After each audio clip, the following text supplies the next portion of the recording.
হয়ে গেছে সবাইকে আমি ইউটিউবের লিংক পাঠিয়ে দিচ্ছি। আপনারা যারা অলরেডি এখানে আছেন তারা ইউটিউবের লিংক পাঠিয়ে দেন। আর সবুজ স্যার তাহলে আপনি আনুষ্ঠানিক শুরু করেন। আমি আমাদের লিডার মিস্টার হুমায়ুন কবির সবুজকে তার এই তৃতীয় দিনের ট্রেনিং এর লাস্টের দিনটায় তার প্রোগ্রামটি শুরু করার জন্য বিশেষ অনুরোধ জানাচ্ছি। সবুজ স্যার আপনি আপনার প্রোগ্রামটি শুরু করেন এবং প্রত্যেককে আমি ইউটিউব লিংক দিয়ে দিচ্ছি।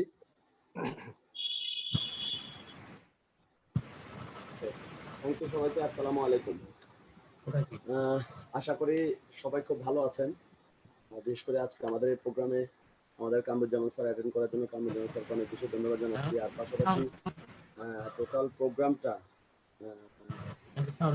যার দায়িত্বে, যিনি একদম দক্ষ হাতে টোটাল ট্রেনিংটা যিনি মনিটরিং করতেছেন একদম দায়িত্ব সহকারে, ওকে আমাদের সবার বলবো যে বিজনেস গুরু বা পথ নির্দেশক আমাদের শামসুল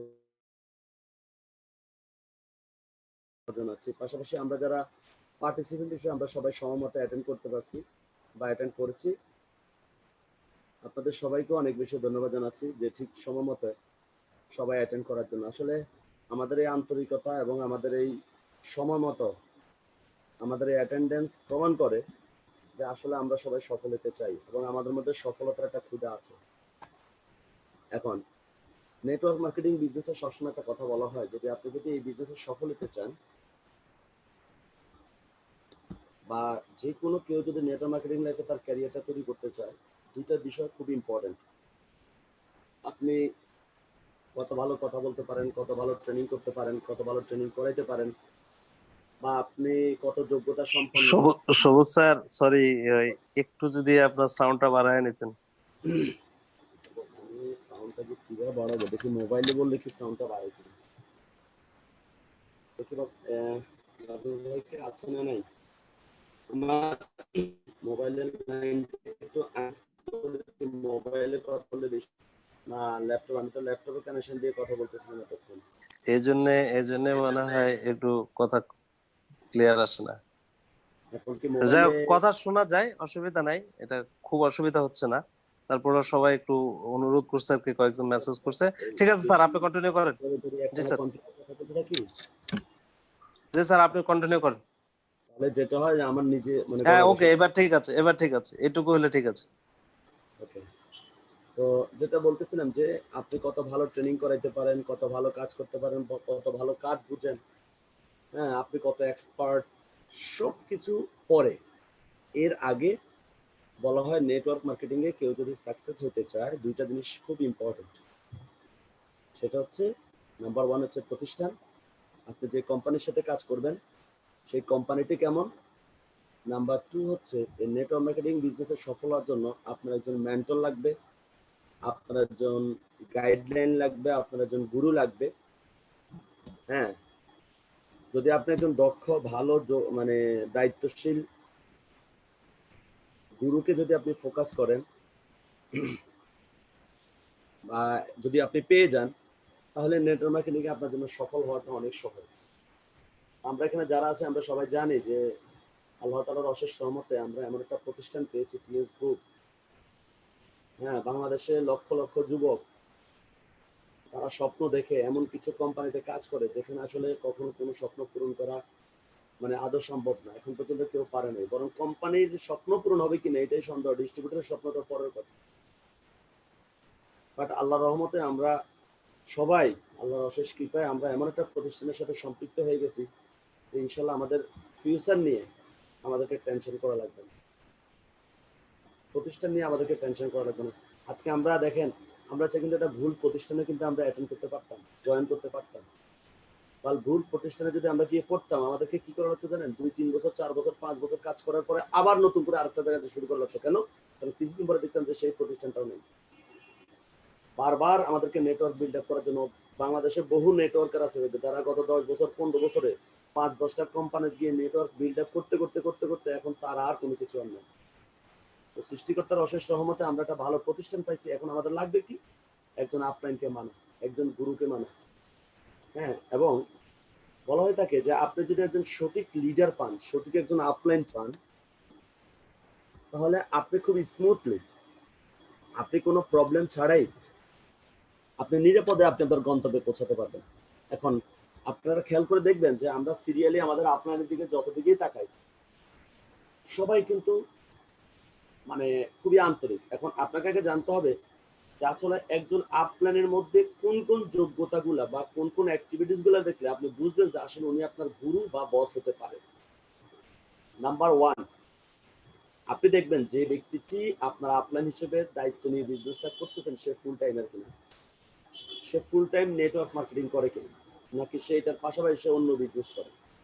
যদি সে এটার পাশাপাশি সে আদার্স কোনো বিজনেস করে, আদার্স কোনো জব করে, তাহলে বুঝবেন যে আসলে সে মানে মানে আপনি তাকে না, আপনি এমন একজনকে মানবেন যে এটা করে না, যে অনলি শুধু এটাই করে, এটা আপনার জন্য নিরাপদ। তা আমাদের টিমে দেখেন একদম টপ টু বটম সবাই কিন্তু ফুল টাইমের আমরা। হ্যাঁ, আমরা কিন্তু অন্য কোনো চিন্তা, অন্য কোনো তার মানে কি আপনি নিশ্চিত হয়ে গেছেন যে এই মানুষগুলো যদি ফুল টাইম এটা করে, তার মানে ওরা এটা করে ওদের জীবনটা পরিচালনা করবে, তার মানে ওরা এখান থেকে উঠবেই। আর ওরা যদি এখান থেকে উঠবে, তার মানে ওরা উঠতে হলে ওরা কিছু মানুষকে উঠাবে, কারণ কিছু মানুষকে উঠানো ছাড়া তারা কখন উঠতে পারবে না। যার জন্য কি আপনার ক্যারিয়ারটা নিশ্চিত। পাশাপাশি আরেকটা জিনিস সেটা আপনি দেখবেন, সেটা হচ্ছে দুর্যোগ মুহূর্তে লিডার চেনার সবচেয়ে বড় উপায় হচ্ছে দুর্যোগ মুহূর্তে যে টিমের দায়িত্ব নেয়। আপনি দেখবেন একটা গাছে যখন আম ধরে তখন সবাই কিন্তু গাছটার মালিক হতে চায়, আমটার মালিক হতে চায়। বাট গাছটাতে যখন আম ধরে না, তখন কে পানি দিচ্ছে, কে সার দিচ্ছে, সে হচ্ছে গাছটার রিয়েল ফ্রেন্ড, সে হচ্ছে রিয়েল লিডার। ঠিক একই রকম যে কোনো দুর্যোগ মুহূর্তে, যে কোনো ক্রাইসিস, এখন আপনাদের লিডার চেনার সবচেয়ে সহজ উপায় যে করোনার এই মাঝখানে আপনারা সবাই অলরেডি দেখতে পাচ্ছেন আমাদের কোন কোন লিডার আমাদের দায়িত্ব নিচ্ছে। এরা হচ্ছে সত্যিকারের লিডার, এবং এরাই হচ্ছে আপনার সঠিক বন্ধু, এবং এরাই আপনার সঠিক আপনাকে আপনার স্বপ্নের জায়গায় পৌঁছাতে পারবে। করোনা এসে তার মানে আমাদেরকে অনেক জায়গা থেকে আমাদেরকে সেভ করছে। সেটা হচ্ছে আমরা এমন হইতে পারে যে আমরা ভুল গাড়িতে উঠে আমরা গন্তব্যে যাওয়ার জন্য ট্রাই করতেছিলাম, বাট এখন এই মুহূর্তে কিন্তু আমরা কিন্তু বুঝে ফেলছি যে আসলে আমাদের জন্য সঠিক লিডারকে, অনেস্ট লিডারকে, কে আমাদের জন্য যোগ্যতা সম্পন্ন লিডার, কে আমার টিমের যে কোনো দুর্যোগ মুহূর্তে হাল ধরবে, কে ঝড়ের মুহূর্তে আমাদের টিমটাকে নিয়ে এগিয়ে যাবে। তো তার হাতটা ধরতে পারলে আপনারা নিরাপদে সবার গন্তব্যে যেতে পারবেন। তো আমি আপনাদের সবাইকে বলবো যে সবাই একটা, আমরা যে স্বপ্ন দেখে কাজটা শুরু করছি, দেখেন আমি বারবার বলি টিএনসিতে সফল হওয়া খুব সহজ, টিএনসি বিজনেসটা করা খুব সহজ, বাট টিএনসি বিজনেসটা বোঝা একটু কষ্ট, একটু কঠিন। তাহলে আমরা সবসময় যেটা খেয়াল করবো যে আমরা করার দিকে সময় কম দিয়ে আমাদেরকে শেখার দিকে বেশি সময় দিতে হবে, কাজটা বেশি বেশি শিখতে হবে। বিশ্বাস করেন, আপনারা যদি এই বিজনেসটা শিখে ফেলেন, আপনাদের সফল হইতে সময় লাগবে না। এই জন্য আমরা সবাই যেহেতু সফল হওয়ার জন্য কাজ করবো, তো আমাদের সবাইকে একজন গুরুকে চয়েস করতে হবে, একজন বসকে চয়েস করতে হবে, যার হাতে হাত থেকে আমি নিরাপদ গন্তব্যে আমি যেতে পারবো। মনে রাখবেন একজন দক্ষ মাঝি যত ঝড়ে আসুক সে কিন্তু নিরাপদে নৌকাটা নিয়ে গন্তব্যে যাবে। আর যে অনভিজ্ঞ নাবিক সে কিন্তু ঝড় দেখেই সে নৌকা থেকে লাফ দিয়ে নিজে সাঁতরায় খুলে উঠে যাবে, কিন্তু আপনার নৌকার মধ্যে ফেলে রেখে সে চলে যাবে। সেই জন্য জীবনে সফল হওয়ার জন্য আপনার পাশে একজন দক্ষ ভালো একজন বন্ধু দরকার, ভালো একজন লিডার দরকার, তাহলে আপনি খুব সহজে সফল হতে পারবেন। আমরা গত 2 দিন আমাদের যে ট্রেনিংটা করছি, আমরা গত 2 দিন যে আমাদের যে ট্রেনিং করছি, আমরা খেয়াল করতেছি আমরা প্রথম দিন আমাদের মাইন্ডসেট অফ ট্রেনিং ছিল, পাশাপাশি গতকালকে আমরা শেষ মুহূর্তে এসে আমরা ইনভাইট, আমরা যেটা বললাম যে আমাদের এই বিজনেসে সফল হওয়ার জন্য একটা মানুষকে 8টা ধাপ মানতে হয়। এর মধ্যে যে 2টা ধাপ খুবই important, invite and follow up. গতকালকে আমরা ইনভাইট ট্রেনিংটা আমরা করছি, জাস্ট আমাদের ইনভাইট ট্রেনিং এর সামান্য একটু বাকি আছে। আসলে ইনভাইটটা টোটালি ডিপেন্ড করে আপনার প্রফেশনালিজম, আপনার আত্মবিশ্বাস, এই 2টা জিনিসের উপর আপনার ইনভাইটটা ডিপেন্ড করে, যেটা কতটুকু ভালো হবে, কতটুকু সাকসেস হবে। প্রফেশনালিজম এই জন্য বললাম যে আপনি যদি নিজেকে প্রফেশনাল মনে না করেন, যদি প্রফেশনাল হয়ে আপনি কারোর সামনে নিজেকে প্রেজেন্ট না করতে পারেন, তাহলে আপনি পৃথিবীর যত ভালো জিনিস নিয়ে, যত ভালো প্রমোশন, যত ভালো অফার নিয়ে গিয়ে আপনি তার কাছে প্রমোট করেন না কেন, সে কিন্তু বিষয়টাকে নেবে না। কেন? কারণ সে কোম্পানিকে দেখার আগে সে দেখবে আপনাকে, যে আপনি কতটুকু পারফেক্ট। কোম্পানি তো অনেক দূর তার জন্য, তার জন্য কাছে হচ্ছেন আপনি। তাহলে সে কোম্পানিকে বিচার করবে আপনাকে দেখে, আপনাকে দেখে সে মূল্যায়ন করবে আপনার কোম্পানিটা কত বড় বা আপনার কোম্পানিটা কেমন। সেই জন্য আমরা অবশ্যই যখন কাউকে ইনভাইট করতে যাব, অ্যাটলিস্ট আয়নার সামনে দাঁড়িয়ে নিজেকে একবার দেখবো যে আমাকে কি দেখতে একজন প্রফেশনাল বিজনেসম্যানের মতো লাগে, নাকি আমাকে দেখে একজন বেকার আকারহীন একটা যুবকের মতো লাগে। মনে রাখবেন, বেকার মানুষের হাত কেউ ধরতে চায় না, সবাই সফল মানুষের হাতটা ধরতে চায়। সবাই সে হাত ধরবে না, যে হাত ধরলে সে নিরাপদে গন্তব্যে পৌঁছাতে পারবে, সবাই সে হাতে ধরবে। তো আপনি যদি নন প্রফেশনাল ড্রেস কোড পরে আপনি যদি কারোর সামনে যান, তার মানে বিষয়টা হয়ে গেল আপনি যুদ্ধে গেছেন অস্ত্র ছাড়া। তাহলে যুদ্ধে যদি অস্ত্র ছাড়া যাওয়া হয়, তাহলে কি আপনি ভালো কোনো যুদ্ধে জয় করতে পারবেন? বরং উল্টো আপনি গুলি খেয়ে আপনি চলে আসবেন।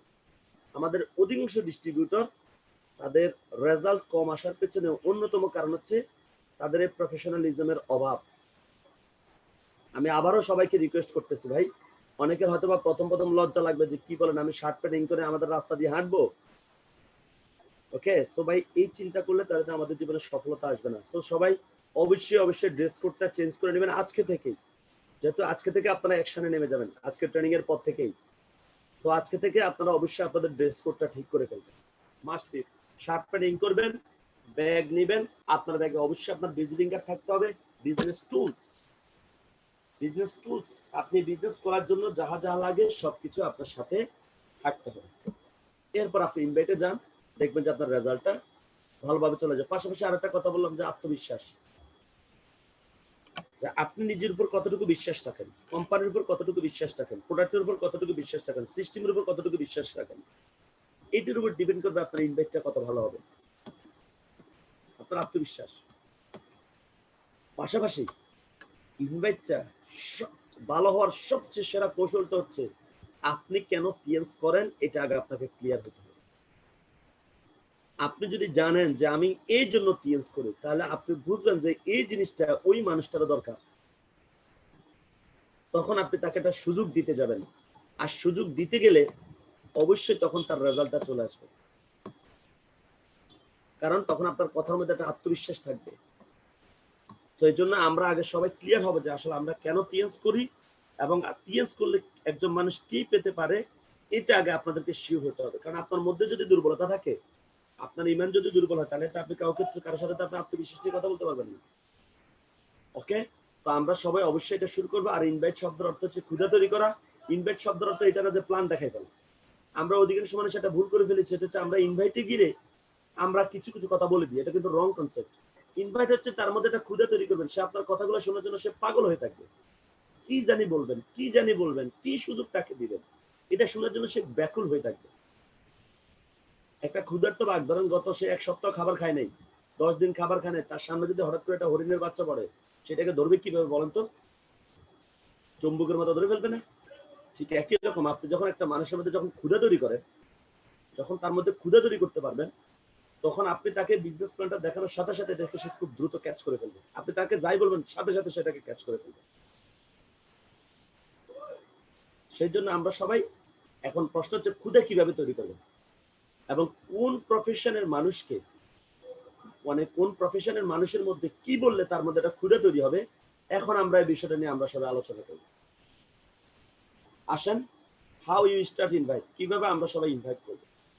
প্রথম হচ্ছে, যেহেতু প্রফেশন ওয়াইজ মানুষ আছে আমাদের সমাজে, আমরা এক এক প্রফেশনের মানুষকে এক এক ভাবে ইনভাইট করব, কারণ এক এক মানুষের নিড এক এক রকম।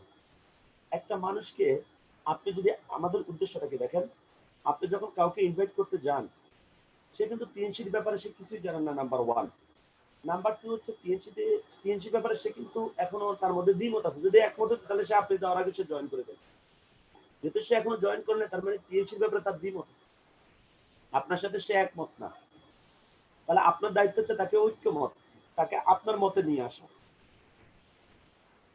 এখন তাকে কিভাবে আপনি একমত করবেন, তাকে কিভাবে আপনি আপনার লাইনে নিয়ে আসবেন, এটা আসার বেস্ট কৌশল হচ্ছে মানুষের দুর্বল পয়েন্ট বের করে ওই দুর্বলতার সমাধান দেওয়া।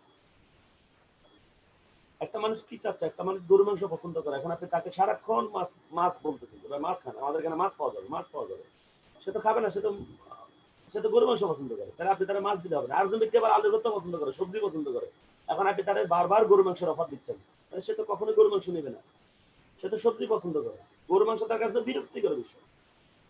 তাহলে যখন আপনি কাউকে ইনভাইট করতে যাবেন, আপনি তার সাথে প্রথমে 5-7 মিনিট 10 মিনিট কথা বলে আপনার ক্ষুধাটা, তার নিডটা আগে আপনাকে আইডেন্টিফাই করে ফেলতে হবে। এবং নিডটা যখন আপনি আইডেন্টিফাই করবেন, সাথে সাথে আপনি এটা সলিউশন দেবেন না। আপনি তাকে জানাই আসবেন যে আপনার এই ক্ষুধাটার সমাধান আমার কাছে আছে, আপনার এই নিডটার সলিউশন আমার কাছে আছে। সাথে সাথে সলিউশন দিলে এটার মর্মটা সে বুঝবে না। বলবেন যেটা সলিউশন আমার কাছে আছে, তখন সেই সলিউশনের জন্য সে আপনার পিছু পিছু ঘুরবে। তাহলে আমরা অবশ্যই মানুষের নিডটা আগে জানবো, সে কি চাচ্ছে। আন্দাজে গিয়ে বলে ফেলবো না যে আসেন আমি টিএনসি করি, আপনিও টিএনসি করেন। এই কথা এরকম বললে কখনো সঠিক ইনভাইট হবে না। আসেন আমরা প্রফেশন ওয়াইজ আমরা একটু একে একে দেখি যে কোন প্রফেশনের মানুষের নিড কি। নাম্বার 1 হচ্ছে স্টুডেন্ট। এখন আপনার কাজ হচ্ছে স্টুডেন্টের দুর্বল পয়েন্ট খুঁজে বের করা, সে কোন দুর্বলতায় আছে, আর কোথায় ঘাটতি আছে। একজন স্টুডেন্টকে আপনি সারাদিন যদি স্বাস্থ্য বুঝান যে ভাই আমাদের পড়ে খেলে আপনার ডায়াবেটিস হবে না, আপনার ডায়াবেটিস ভালো হয়ে যাবে, আপনার প্রেশার হবে না, প্রেশার ভালো, তাকে সারাদিন স্বাস্থ্য সম্পর্কে বুঝাইলে সে স্বাস্থ্য নেবে না। কারণ রোগ কি জিনিস তার এখনো রোগ অ্যাটাক করে না। বাট একজন বৃদ্ধ 60 বছরের উপরে, তাকে যদি আপনি আবার স্বপ্ন দেখেন ভাই আপনাকে আমি আমেরিকা ঘুরতে নিয়ে যাব, আপনি নতুন জামা পরবেন, আপনি একটা অ্যাপাচি বাইক অথবা একটা R15 বাইক আপনাকে কিনতে পারবেন আপনি টিএনসি করলে, ওই 60 বছরের উপরে বেটা সে কিন্তু মোটর বাইক তার পছন্দ না, বিদেশ ভ্রমণ সে চাচ্ছে না, তার জন্য ইম্পর্টেন্ট হচ্ছে স্বাস্থ্য। আবার আপনি যদি যমুনা গ্রুপের বাবুলকে গিয়ে যদি অফার দেন যে আপনি টিএনসি করেন, টিএনসি করলে মোটামুটি প্রতি সপ্তাহে আপনি 5 লাখ টাকা ইনকাম করতে পারবেন। যমুনা গ্রুপের বাবুল প্রতি সপ্তাহে ইনকাম করে 5 কোটি টাকা, তো আপনি 5 লাখ টাকার অফার দেওয়া লাভ আছে। যদি বলেন যে আপনি 3 থেকে 4 বছর 5 বছর টিএনসিতে পরিশ্রম করবেন, তাহলে আপনি মাসে এখানে 5 লাখ টাকা ইনকাম করতে পারবেন, বা সপ্তাহে 5 লাখ টাকা ইনকাম করতে পারবেন। সে বলবে যে বেটা আমি তো প্রতি সপ্তাহে এখন 5 কোটি টাকা কামাইতেছি। তার মানে যমুনা গ্রুপের বাবুল কি চাইবে, আপনাকে বুঝতে হবে কার ডিমান্ড কি। যমুনা গ্রুপের বাবুল ট্যুরও সে চায় না, সে টাকাও চায় না, তাদের অর্ডারের টাকা আছে, তাদের অর্ডার অনেক ট্যুর, তারা বিদেশ ভ্রমণ করতে করতে ক্লান্ত হয়ে গেছে। তাদের জন্য ভিআইপি বিভিন্ন দেশের জন্য ইনভাইটেশন হিসেবে পড়ে আছে, তারা যায় না। আর তাদের নিড কি, হেল্প। তার মানে আমরা আমরা তিনটা বিষয় নিয়ে কাজ করি, বুঝতে হবে। আগে আপনার কাছে কি আছে এটাকে আপনাকে স্পষ্ট হতে। নাম্বার 1 আপনার কাছে আছে হেল্প, নাম্বার 2 আপনার কাছে আছে ওয়েলথ, নাম্বার 3 আপনার কাছে হচ্ছে ট্যুর। এখন কোন প্রফেশনের মানুষ কোনটাকে পছন্দ করে এটা আপনাকে বুঝতে হবে। মনে রাখবেন যারা বিজনেসম্যান, যারা চাকরিজীবী, যারা তাদের ফ্যামিলির দায়িত্ব মেনটেন করতেছে, তাদের জন্য ওয়েলথটা বেশি ইম্পর্টেন্ট, ইনকাম বেশি ইম্পর্টেন্ট। 60-এর উপরে যাদের বয়স তাদের স্বাস্থ্যটা বেশি ইম্পর্টেন্ট। 25-এর নিচে যাদের বয়স তারা ইনকাম এবং ট্যুর, এই দুটো জিনিস তারা পছন্দ করে। এখন আসেন কে কি পছন্দ করে এটা আপনি কিভাবে বের করবেন, বা তার দুর্বল পয়েন্ট কিভাবে বের করবেন। একটা মানুষ যদি আপনি যদি তার দুর্বল পয়েন্ট বের না করতে পারেন, তাহলে আপনি তাকে যত কিছু দেন সে তো এটা নেবে না। একজন স্টুডেন্টের আপনি দুর্বল পয়েন্ট কিভাবে বের করবেন, আসেন আমি কিভাবে ইনভেস্ট করবেন আমি আপনাদেরকে কৌশলটা শিখিয়ে দিচ্ছি। কারণ আপনার কোনো একটা এলাকার একটা ছোট ভাই সেই স্টুডেন্ট, বা আপনার বন্ধু সেই স্টুডেন্ট, অথবা হোয়াট এভার আপনাদের এলাকার যে কোনো স্টুডেন্টের সাথে আপনি কথা বলবেন। প্রথমে আপনি তার সাথে দেখা হয়েছে, আগে তার সাথে কি করছেন না করছেন সব ভুলে যান। আপনি ফর্মাল ড্রেস পরে ব্যাগ নিয়ে প্রফেশনাল স্টাইলে আপনি তার কাছে যাবেন। তার সাথে দেখা হওয়ার পর তার সাথে, অথবা যেভাবে পারেন না কেন, তার সাথে দেখা হওয়ার পর আপনি তাকে জিজ্ঞেস করবেন আসসালামু আলাইকুম। সালাম ছোটরাও বড়কে দিতে পারে, বড়রাও ছোটকে দিতে পারে। আমরা অনেকে মনে করি না যে আমি তো তার বড়, আমি কেন তারা সালাম দেবো, এটা ঠিক না। যে কোনো ব্যক্তি যে কোনো ব্যক্তিকে সালাম দিতে পারে, বরং আপনি তাকে সালাম দিলে তা আপনার প্রতি তার সম্মানটা আরো বেড়ে যায়। প্রথম কাজটা হচ্ছে আপনি তাকে সালাম দিবেন, তাকে বলবেন কি অবস্থা ভাই, কেমন আছেন। যদি আপনি আপনি করে বলে থাকেন, যদি তুমি করে বলেন অবশ্যই তুমি করে বলবেন, কারণ আপনি তাকে এতদিন আপনি তুমি করে বলছেন, এখন হঠাৎ করে আপনি তার আপনি বলতেছেন, বিষয়টা তার কাছে অড লাগবে, সেটার সাথে অ্যাডজাস্ট হতে পারবেন। আগে তুমি বললে তুমি বলবেন, আগে আপনি বললে আপনি বলবেন, শুধু সালামটা একটু যোগ করে নেবেন, সাথে আরো কিছু জিনিস যোগ করে নেবেন, আমি বলে দিচ্ছি। আপনি তাকে বলবেন আসসালামু আলাইকুম, কি অবস্থা ভাই, কেমন আছো, বা ভাই কেমন আছেন, হ্যাঁ আছি ভালো, আন্টি আঙ্কেল কেমন আছে। দেখেন আপনি কিভাবে তার ফ্যামিলিতে ঢুকে গেলেন, কিন্তু সে বলবে যে আমার তো ডায়াবেটিস, আপনি তো বুঝে গেছেন রুগী তো পেয়ে গেছে। তারপরে আঙ্কেলের কি অবস্থা, আঙ্কেলের তো প্রেশার, এই যে রুগী ভাই গেছেন, কিন্তু তো ডাক্তারের কাছে নেন নাই, আরে নিশ্চয়ই ডাক্তার তো ওষুধ দিতেছে, ওষুধ খাইতে আছে, কাজ হয় হয় না, সারাদিন শুধু খাইতে আছে, সমস্যার সমাধান হইতেছে না। ও আচ্ছা, সমাধান কিন্তু দিবেন না, কিন্তু আপনি কিন্তু শুনে রয়েছেন, কিন্তু তার মানে আপনার মাথায় নোট ডাউন হয়ে গেল যে ওর ডিস্ট্রিবিউটর হয়ে কাজ করুক না, ঘরের ভিতরে ঢুকতে পারলে আমার কিন্তু কাস্টমার আছে, এখানে কিন্তু ওর মা বাপ কিন্তু আমার কাস্টমার। আপনি কিন্তু বের করে ফেলছেন কিন্তু। ওকে ডান। নেক্সট, তার ফ্যামিলির খোঁজ খবর না শেষ। এবার তার পড়ালেখা কি অবস্থা, পড়ালেখা কেমন চলতেছে, পরীক্ষা কবে, খোঁজ খবর নেওয়ার পর তুমি কি শুধু পড়ালেখা করো নাকি পাশাপাশি কিছু করো? না ভাইয়া পাশাপাশি আমি 1-2টা টিউশনই করি। গুড।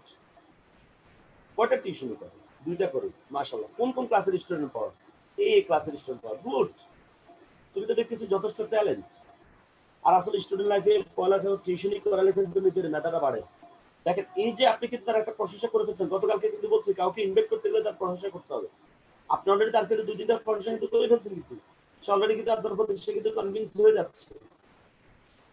এবার আচ্ছা তো তুমি এবার কিসে পড়ো? আমি অনার্স 3rd ইয়ারে পড়ি, অনার্স 2nd ইয়ারে পড়ি, বা আমি ইন্টারে পড়ি, হোয়াট এভার। গুড। কোন সাবজেক্টে পড়ো? এই সাবজেক্টে। গুড। আচ্ছা তো তোমার ফিউচার প্ল্যান, ভবিষ্যৎ পরিকল্পনা, এই ডিসিশনে আপনি জায়গা মতো হাত দিয়ে দিয়েছেন কিন্তু অলরেডি। 99% স্টুডেন্ট জানে না তার ফিউচার প্ল্যান কি, সে ভবিষ্যতে কি করবে। আর দেখি আগে অনার্সটা শেষ করি, তারপর মাস্টার্সটা করি, তারপর দেখি কোথাও চাকরির জন্য ট্রাই করবো, তারপর যদি না হয় প্রথমে সরকারি চাকরি, না হলে ব্যাংকে, না হলে আটকে গেছে কিন্তু। মানে আপনার উদ্দেশ্য হচ্ছে তার সাথে কথা বলে বলে একটা জায়গায় তাকে আটকিয়ে ফেলা, সে যেন আর কথা বলতে না পারে, সে যেন বুঝে তার সামনে একটা অন্ধকার সময় ওয়েট করতেছে, সে অনিশ্চিততা ভবিষ্যতের দিকে সে যাচ্ছে, এটা আপনি তাকে বুঝে ফেলতে পারবেন। যখন সে বলবে যে ভাই মাস্টার ডিগ্রি পরে সরকারি চাকরির জন্য ট্রাই করবো, আপনি মনে হচ্ছে সরকারি চাকরির জন্য সিরিয়াস কম্পিটিশন চলতেছে, লক্ষ লক্ষ যুবক এটা অপেক্ষা আছে, ধরো বাইচান্স কোনো কারণে তোমার সরকারি চাকরি হলো না, তখন তুমি কি করবে? বলবে প্রাইভেট কোথায় চাকরি করবো, প্রাইভেট কোথায়, ব্যাংকে। তো ব্যাংকে তো একই অবস্থা, প্রচন্ড ক্রাইসিস। ধরো ব্যাংক পাইলে তো পাইলে, না পাইলে সে বলবে না পাইলে তো শেষ, তার কথা কিন্তু শেষ। দেখি তাহলে ভবিষ্যতে কি হয়।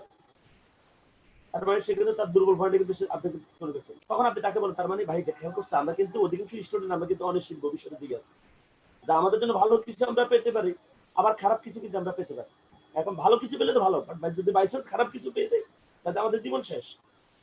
আচ্ছা ভাই, তো তোমার সাথে আমার একটা বিষয়ে কথা আছে, সেটা হচ্ছে ধরো তুমি এখন পড়ালেখার পাশাপাশি তোমার তো প্রতি সপ্তাহে ধরো শুক্রবার বন্ধ, অনেক সময় সপ্তাহে তোমার 3-4 দিন ক্লাস হয়, বাকি 3-4 দিন তোমার গ্যাপ, অনেক সময় আছে তোমার প্রতিদিন 2টা ক্লাস হয়েছে, বাকি সারাটা দিন তোমার কোনো কাজ থাকে না, তোমার এরকম অনেক সময় থাকে যে টাইমটা পুরো বোরিং, তুমি কাজ খুঁজে পাও না, হয় না এরকম? সে বলবো অবশ্যই। আচ্ছা ধরো তুমি এখন পড়ালেখার পাশাপাশি একটা কাজ শুরু করলাম, তুমি এখন অনার্স 2nd ইয়ার পড়তেছো, তুমি অনার্স 2nd ইয়ারটা করলা পড়ালেখার পাশাপাশি, অনার্স 3rd ইয়ার করলা, এখন মোটামুটি তোমার পড়ালেখার পাশাপাশি প্রতি মাসে 5-7 হাজার 8 হাজার টাকা 10 হাজার টাকা ইনকাম আসতেছে। ভুলেও কোনো স্টুডেন্টকে স্বপ্ন দেখায় না যে এখন তোমার পড়ালেখার পাশাপাশি 50,000 টাকা ইনকাম আসতেছে, তাহলে সে জীবন আপনার সাথে জয়েন করবে না, কারণ তার হজম শক্তি কম। একটা ছোট বাচ্চাকে আপনি চাইলে গরু মাংস দিয়ে বিরিয়ানি খাওয়া দিতে পারবেন না, যার বয়স 6 মাস। 3 মাস হয়ে বাচ্চাকে আপনি বিরিয়ানি খাওয়া দিতে পারবেন? তো আপনি যদি কোনো স্টুডেন্টকে যদি 50,000 টাকা ইনকামের অফারটা দেখান, সুযোগটা দেখান, এটা তার কাছে হয়ে যাবে 3 মাসের বাচ্চাকে আপনি বিরিয়ানি খাওয়া দিলেন, বদহজম হয়ে যাবে কিন্তু, এটা সে হজম করতে পারবে না। তার সর্বোচ্চ ক্যাপাসিটি 10,000 টাকা, আপনি তারা 50,000 টাকা বলতেছেন, তাহলে এটা তো তার জন্য বদহজম। তাহলে আপনি তাকে কি বলবেন, তুমি এখন পড়ালেখার পাশাপাশি অনার্স 3rd ইয়ার করলা, 4th ইয়ার করলা, মোটামুটি পড়ালেখার পাশাপাশি তোমার মাসে 10-15,000 টাকা ইনকাম আসতেছে, এরপর তুমি মাস্টার ডিগ্রি করলা, পাশাপাশি এটা করলা, তোমার মাসে মাসে 20-25,000 টাকা ইনকাম আসতেছে। আগামী 4-5 বছর কাজ করতে করতে মোটামুটি তোমার এমন একটা অবস্থা হলে মাসে 30-40 হাজার টাকা ইনকাম তোমার আসতেছে, এদিকে পড়ালেখা শেষ করলা। এবার তুমি কোথাও চাকরির জন্য ট্রাই করলা, তোমার চাকরি হয়নি, 1 জায়গায় 2 জায়গায় 5 জায়গায় 10 জায়গায় 50 জায়গায় ট্রাই করছো, চাকরি হয় নাই, তাহলে কি তোমার মন খারাপ হবে? বলবে না আমি তো এক জায়গায় ইনকাম নিশ্চিত করে ফেলছি। আচ্ছা ধরো তোমার চাকরি হইলই, তুমি চাকরির পাশাপাশি এটা করবা, চাকরি থেকে মাসে ইনকাম করতেছে 30,000 টাকা, এখানে এক্সট্রা তোমার ইনকাম আসতেছে 30,000 টাকা, মাসে 60,000 টাকা, তোমার সংসারে কোনো অভাব থাকবে না। এখন এরকম একটা কাজ যদি তুমি পাও তাহলে কেমন হবে? শুভ ভাই তাহলে তো খুব ভালো হবে। দেখো আমি তোমাকে আবার বলতেছি, তুমি এখন পড়ালেখা করে সময় কাটালে সময় যাবে, আবার পড়ালেখার পাশাপাশি একটা কাজ করে সময় কাটালে সময় যাবে, তাহলে কি শুধু পড়ালেখা করে সময় কাটালে ভালো হবে, নাকি পড়ালেখার পাশাপাশি একটা কাজ করে সময় কাটালে সময় ভালো হবে? শুধু অবশ্যই পড়ালেখার পাশাপাশি একটা কাজ করে সময় কাটালে সময় ভালো হবে।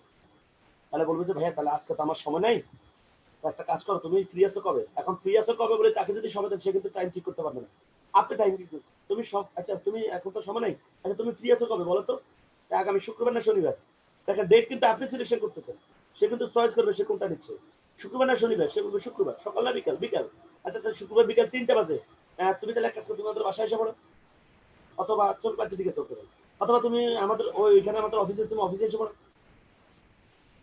চলো ঠিক আছে, তাহলে ঠিক আছে ভাই, এটা কথা ফাইনাল হলো, আমি আমার পকেট ডায়েরিতে লিখে রাখলাম যে শুক্রবার বিকাল 3টায় তোমার জন্য শিডিউল আমি রাখলাম। এখন ইনভাইটটা যখন শেষ হয়ে গেল, এখন এরপরে আপনি যদি এখানে দাঁড়িয়ে থাকেন, সে কিন্তু আপনাকে প্রশ্ন করবে, ভাই কি কাজ, কি কোম্পানি, বলেন না কি। যদি আপনি এখানে দাঁড়িয়ে থাকেন তাহলে কিন্তু আপনি বেকায়দা পড়ে যাবেন। কেন? কারণ আপনি যদি তাকে না বলেন কি কোম্পানি কি কাজ, সে সন্দেহ করবে কি অবৈধ কিছু করতেছে নাকি, আমরা বলতেছি না কেন। আবার যদি বলেন যে না সেটা একটা কোম্পানির টিএনসি, হয়তোবা সে কারো কাছ থেকে শুনছে এরকম বহু কোম্পানি আসছে গেছে উল্টাপাল্টা, সে কিন্তু তারা আপনার ইনভাইটে কিন্তু সে কিন্তু সাড়া দিবে না। যখনই ইনভাইট শেষ সাথে সাথে বলুন, ভাই আসলে আমার তো একটু তাড়া আছে, আমার হাতে তো এখন কাজ আছে, তাহলে আজকে আমি চলে যাই, ইনশাল্লাহ শুক্রবার তোমার সাথে দেখা হবে, এখন সময় দিতে পারতেছি, থ্যাংক ইউ ভাইয়া, আমি তোমার বৃহস্পতিবার রাতে আরেকটা ফোন দেবেন। ওকে, খোদা হাফেজ, বাই, শেষ, ইনভাইট শেষ, আপনি চলে আসবেন। এখন এই ছেলেটার ভিতরে কিন্তু একটা নিয়ে ক্ষুধা তৈরি হবে। সে চিন্তা করবে কি কাজ, কি এমন কাজ, কি এমন, মানে সে এত তৃষ্ণার্ত হয়ে থাকবে এটা শোনার জন্য। যেদিন আসবে ইনস্ট্যান্ট তাকে আবার 1 মিনিটের একটা শর্ট ইনভাইট করে আপনি তাকে প্ল্যান শুরু করে দিবেন। ওকে, তাহলে এটা হচ্ছে কি, তাহলে আমরা কিন্তু স্টুডেন্টের দুর্বল পয়েন্ট বের করে ফেললাম। তাহলে স্টুডেন্টকে কখনো ব্যবসার কথা বলা যাবে না, কারণ স্টুডেন্টরা ব্যবসারে ভয় পায়। স্টুডেন্টদেরকে কখনো চাকরির কথা বলা যাবে না, কারণ তারা চাকরিকে ভয় পায়। স্টুডেন্টকে বলতে হবে কাজ, পড়ালেখার পাশাপাশি কাজ, এবং তার ইনকাম হচ্ছে 10,000-এর নিচে স্টুডেন্ট লাইফে, এর বেশি তাকে দেখানো যাবে না। ওকে, এটা আমরা স্টুডেন্টকে তাহলে আমরা ইনভাইটে শিখে ফেললাম। নাম্বার 2 হচ্ছে যারা সার্ভিস হোল্ডার তারা কলিগ। এখন তার নিড কি এটা আপনারা বুঝতে হবে। সে অর্থনৈতিক ক্রাইসিসে আছে, এটা 100% শিওর। সে স্বাস্থ্যের চেয়ে বেশি বিপদে আছে, অর্থনৈতিক ক্রাইসিস। সে খুঁজতেছে চাকরির পাশাপাশি কিভাবে একটা ইনকাম বাড়ানো যায়। তার টাকা আপনি এবার একইভাবে কথা বলবে, প্রথম হচ্ছে তার ফ্যামিলি খোঁজ খবর, কারণ আপনার তো কিছু পেশেন্টও লাগবে। তাকে সে প্রোডাক্টটা নেবে কখন, দেখেন স্টুডেন্টকে আপনি যখন প্ল্যানটা দেখাবেন, আমি আবার বলি ছাত্রকে আপনি যখন প্ল্যানটা দেখাবেন, প্ল্যানটা দেখানোর পরে আপনি সে যে জয়েন করবে, আপনি তো জানেন তার মায়ের ডায়াবেটিস, তার বাবার প্রেশার, তখন আপনি তাকে ওই প্রোডাক্ট আলোচনা যখন করতে যাবেন, সেখানে আপনি ডায়াবেটিসের প্রোডাক্টটাকে একটু হাইলাইট করবেন। যখন ডায়াবেটিসের প্রোডাক্টকে হাইলাইট করবেন, তার মাথা কিন্তু তার মায়েরটা হিট করবে, তাহলে আমার মার জন্য এটা লাগবে। প্রেশারের প্রোডাক্টটাকে হাইলাইট করবেন, তখন তার মাথা কাজ করবে যে আমার বাবার জন্য প্রোডাক্ট লাগবে। তাহলে সে বুঝবে কিন্তু মার আর বাবার তো প্রোডাক্ট লাগবে, তো প্রোডাক্ট কিনলে তো আমার জয়নিং, তাহলে আমি করতে পারি। দেখবেন তার জয়নিংটা কিন্তু হয়ে গেছে। কিন্তু কলিগরা একই অবস্থা, আপনি যখন তার মা বাবার খোঁজ খবরটা নেবেন, আপনি বুঝতে পারলেন তার ঘরের মধ্যে কোনটার প্রোডাক্ট লাগবে, কোন রোগী আছে তার ঘরের মধ্যে। তাহলে আপনি যখন তাকে মার্কেটিং প্ল্যানটা দেখাবেন, ওই প্রোডাক্ট গুলোকে আপনি একটু হাইলাইট করে দিবেন, একটু বেশি কথা বলে দিবেন। তাহলে কি হবে, তাহলে হবে যে সে তো বুঝবে যে আমার মায়ের বাবার জন্য তো প্রোডাক্টটা লাগবে, তাহলে প্রোডাক্ট কিনলে তো আমার কাজটা শুরু হয়ে যায়, তাহলে আমি করবো না কেন। ওকে, এই জন্য যার সাথে কথা বলবেন অবশ্যই আগে প্রথম শর্ত হচ্ছে তার ফ্যামিলির খোঁজ খবর নেবেন, এবং ফ্যামিলির খোঁজ খবর নিলে কি হয়, একটা আন্তরিকতা তৈরি হয় তার সাথে। তাহলে কলিগদের হচ্ছে কি, প্রথমে তার খোঁজ খবর নেবেন, কি অবস্থা, চাকরি কেমন চলতেছে, কি অবস্থা পরিবারের, মা বাবার ফ্যামিলি সবার খোঁজ খবর নেওয়ার পর হচ্ছে চাকরির খোঁজ খবর নেবেন। তখন সে দেখবেন অনেক সমস্যার কথা বলবে, কি ভাই বললেন না যে চাকরি করতেছি, যে বেতন পাচ্ছি, মায়ের চিকিৎসা তারপরে হচ্ছে না ভাই, খুব ক্রাইসিসে আছি। আপনি বলবেন, তাকে বলতে পারেন যে তো ভাই আপনি শুক্রবার তো বন্ধ, শুক্রবার ছেড়ে তো পার্ট টাইম কিছু একটা করতে পারেন, অথবা প্রতিদিন তো 5টার পরে ডিউটি শেষ হয়ে যায়, তো 5টা থেকে রাতে 10টা পর্যন্ত আপনি কি করেন। সে বলবে যে 5টা থেকে 10টা পর্যন্ত আমি তো কিছু করি না। তো যেটা আপনার অর্থনৈতিক ক্রাইসিসের পাশাপাশি কিছু করেন। সে বলবে ভাই আমি কি করবো, আমি তো কোনো কাজ খুঁজে পাইতেছি না। এটা এবার পাই গেছেন কিন্তু আপনি জায়গা মতো টার্গেটে নিয়ে আসছেন আপনি। এবার তাকে বলেন যে আসলে ভাই আমি তো একটা কাজ করতেছি, তো আপনি চাইলে আমার সাথে কাজটা করতে পারেন। চাকরিজীবীকে চাকরি ভাষায় কিন্তু ব্যবসা দেখাবেন না, ওরা কিন্তু কি ব্যবসাটা ভয় পায়। আবার চাকরি ভাষায় চাকরিও দেখাবেন না, সে বলবে এক পেড়াতে শেষ, আরেক পেড়া আবার কাঁদে নেবো। তাকে দেখাবেন চাকরির পাশাপাশি একটা কাজ। ধরেন আপনার যদি এরকম একটা হয় যে আপনি চাকরির পাশাপাশি একটা কাজ করলেন, প্রতিদিন 5টা বাজে আপনার ডিউটি শেষ হয়, 6টা 7টা 2টা ঘন্টা করলেন, পাশাপাশি শুক্রবার দিনটা একটু সময় দিলেন, এটা করে মাসে যদি আপনার চাকরির পাশাপাশি 10, 15, 20 হাজার টাকা ইনকাম আসে, তাহলে কি সমস্যা আছে? শুনুন না, তাহলে কাজটা তো করা যায়। কি কাজ বলেন তো ভাই? আপনি বলছেন ভাই আসলে আজকে তো সময় নাই, এক কাজ করেন, আপনি তো জানেন তার শুক্রবারে ছুটি, আপনি কবে ফ্রি আছেন, শুক্রবার না শনিবার? শুক্রবার। শুক্রবার সকাল না বিকাল? বিকাল। আচ্ছা তাহলে শুক্রবার বিকাল 3টা বাজে আপনি আমাদের বাসায় এসে পড়েন, অথবা আমি আপনার বাসায় যাবো, অথবা অফিস, ব্যাস টাইম ঠিক হয়ে গেল। এবার তখন ভাই তাহলে আজকে চলে যাচ্ছে, আমার একটা কাজ আছে জরুরি, তো ইনশাল্লাহ অমুক দিন। সে বলবে আচ্ছা একটু বলে দেন না কি কোম্পানি। আরে ভাই যে আপনার বলবো তো, বললাম আপনার যেটা আমি বলেই ফেলছি, আপনার বলবো তো, ওই দিন আপনি আসেন, আসলে ইনশাল্লাহ কোনো টেনশন করেন না। ধরেন আর নেক্সট মান্থ থেকে আপনি চাইলে আপনার চাকরির পাশাপাশি আপনারা ইনকাম করতে পারবেন, এরকম একটা সুযোগ আপনার করে দেবে, কোনো টেনশন করবেন না। ওকে, ইনশাল্লাহ এখন নিরাপদে বাড়িতে ঘুম দেন, আর কোনো টেনশন নেই, খোলা গেছে, ব্যাস এই কথা বলা নেই। এটা হচ্ছে কলিগ, যারা সার্ভিস হোল্ডার তাদেরকে। বন্ধু বান্ধব, ওকে, বন্ধু বান্ধব কয়েক জাতের আছে। কিছু আছে যে ফর্মাল ফ্রেন্ড, কিছু আছে ইনফর্মাল, এগুলোর মধ্যে কোনো ফর্মালিটিস মেনটেন করে না। আসলে কিছু বলতে পারেন আপনাদের, ওর সাথে কোনো ফর্মাল আচার আচরণ করলে সে আপনার সাথে ইনফর্মাল আচার আচরণ করবে, তাহলে ওর সাথে আপনি নিজে ইনফর্মাল আচার আচরণ করতে হবে। ক্লোজ বন্ধু যেগুলা দুষ্টামি ফাজলামি করে, ওইগুলোর প্রথমে কোনোভাবে বিজনেস প্ল্যান দেখাতে যায় না, যেটা আমি ভুল করছি। আমি আমার ক্লোজ বন্ধুদের মার্কেটিং প্ল্যান দেখাতে গেছি, আমি এর প্ল্যান দেখাই, হ্যাঁ আমার ভাই করে সে আমারে উল্টাপাল্টা কথা কয়, এই কয়, ও উঠে যায়, তো কানে, মানে দুষ্টামি আর কি করে, মানে সিরিয়াসলি কথাগুলো সে রিসিভ করে না। এর জন্য যারা আপনার খুব ক্লোজ বন্ধু, দুষ্টামি বন্ধু যেগুলা যেগুলো ফাইজলামি করে, ওইগুলাকে হচ্ছে কখনো ভাবে তার বাসা বা আপনার বাসায় এনে ওদেরকে কিছু করতে পারবেন না, ওদেরকে নিয়ে যাবেন অফিসে।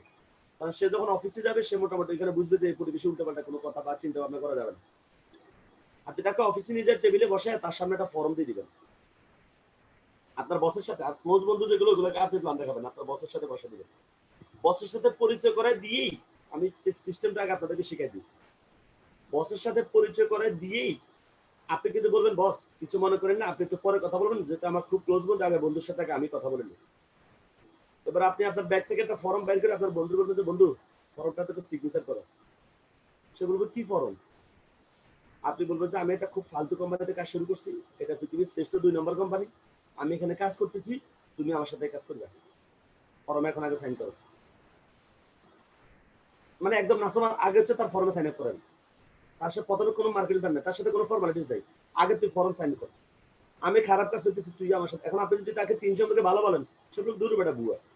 কিন্তু যদি আপনি খারাপ বলেন, তাহলে তার তো আর খারাপ বলার অপশন নেই। এই জন্য দুষ্টামি বন্ধুগুলো, ফাজলামি বন্ধুগুলো কি করবেন, তার সামনে ফর্মটাই বলবেন দোস্ত সিগনেচার কর। সে বলবে কি, বলবে যে এটা খুবই একটা ফালতু কাজ, 2 নম্বর কাজ আমিও করতেছি, তুইও করবি, তুই আগে সিগনেচার কর। সে বলবে তুই আগে আমার বুঝে তারপর আমি করবো। আপনি বলবেন আমি তো বলছি এটা ফালতু কাজ, তুই আমি করছি তুই করবি, তুই আর বন্ধুটা হওয়া বন্ধু, আমি কেন করলে তুই করবি না কেন, তাহলে তুই কিসের বন্ধু, কর সিগনেচার কর আগে।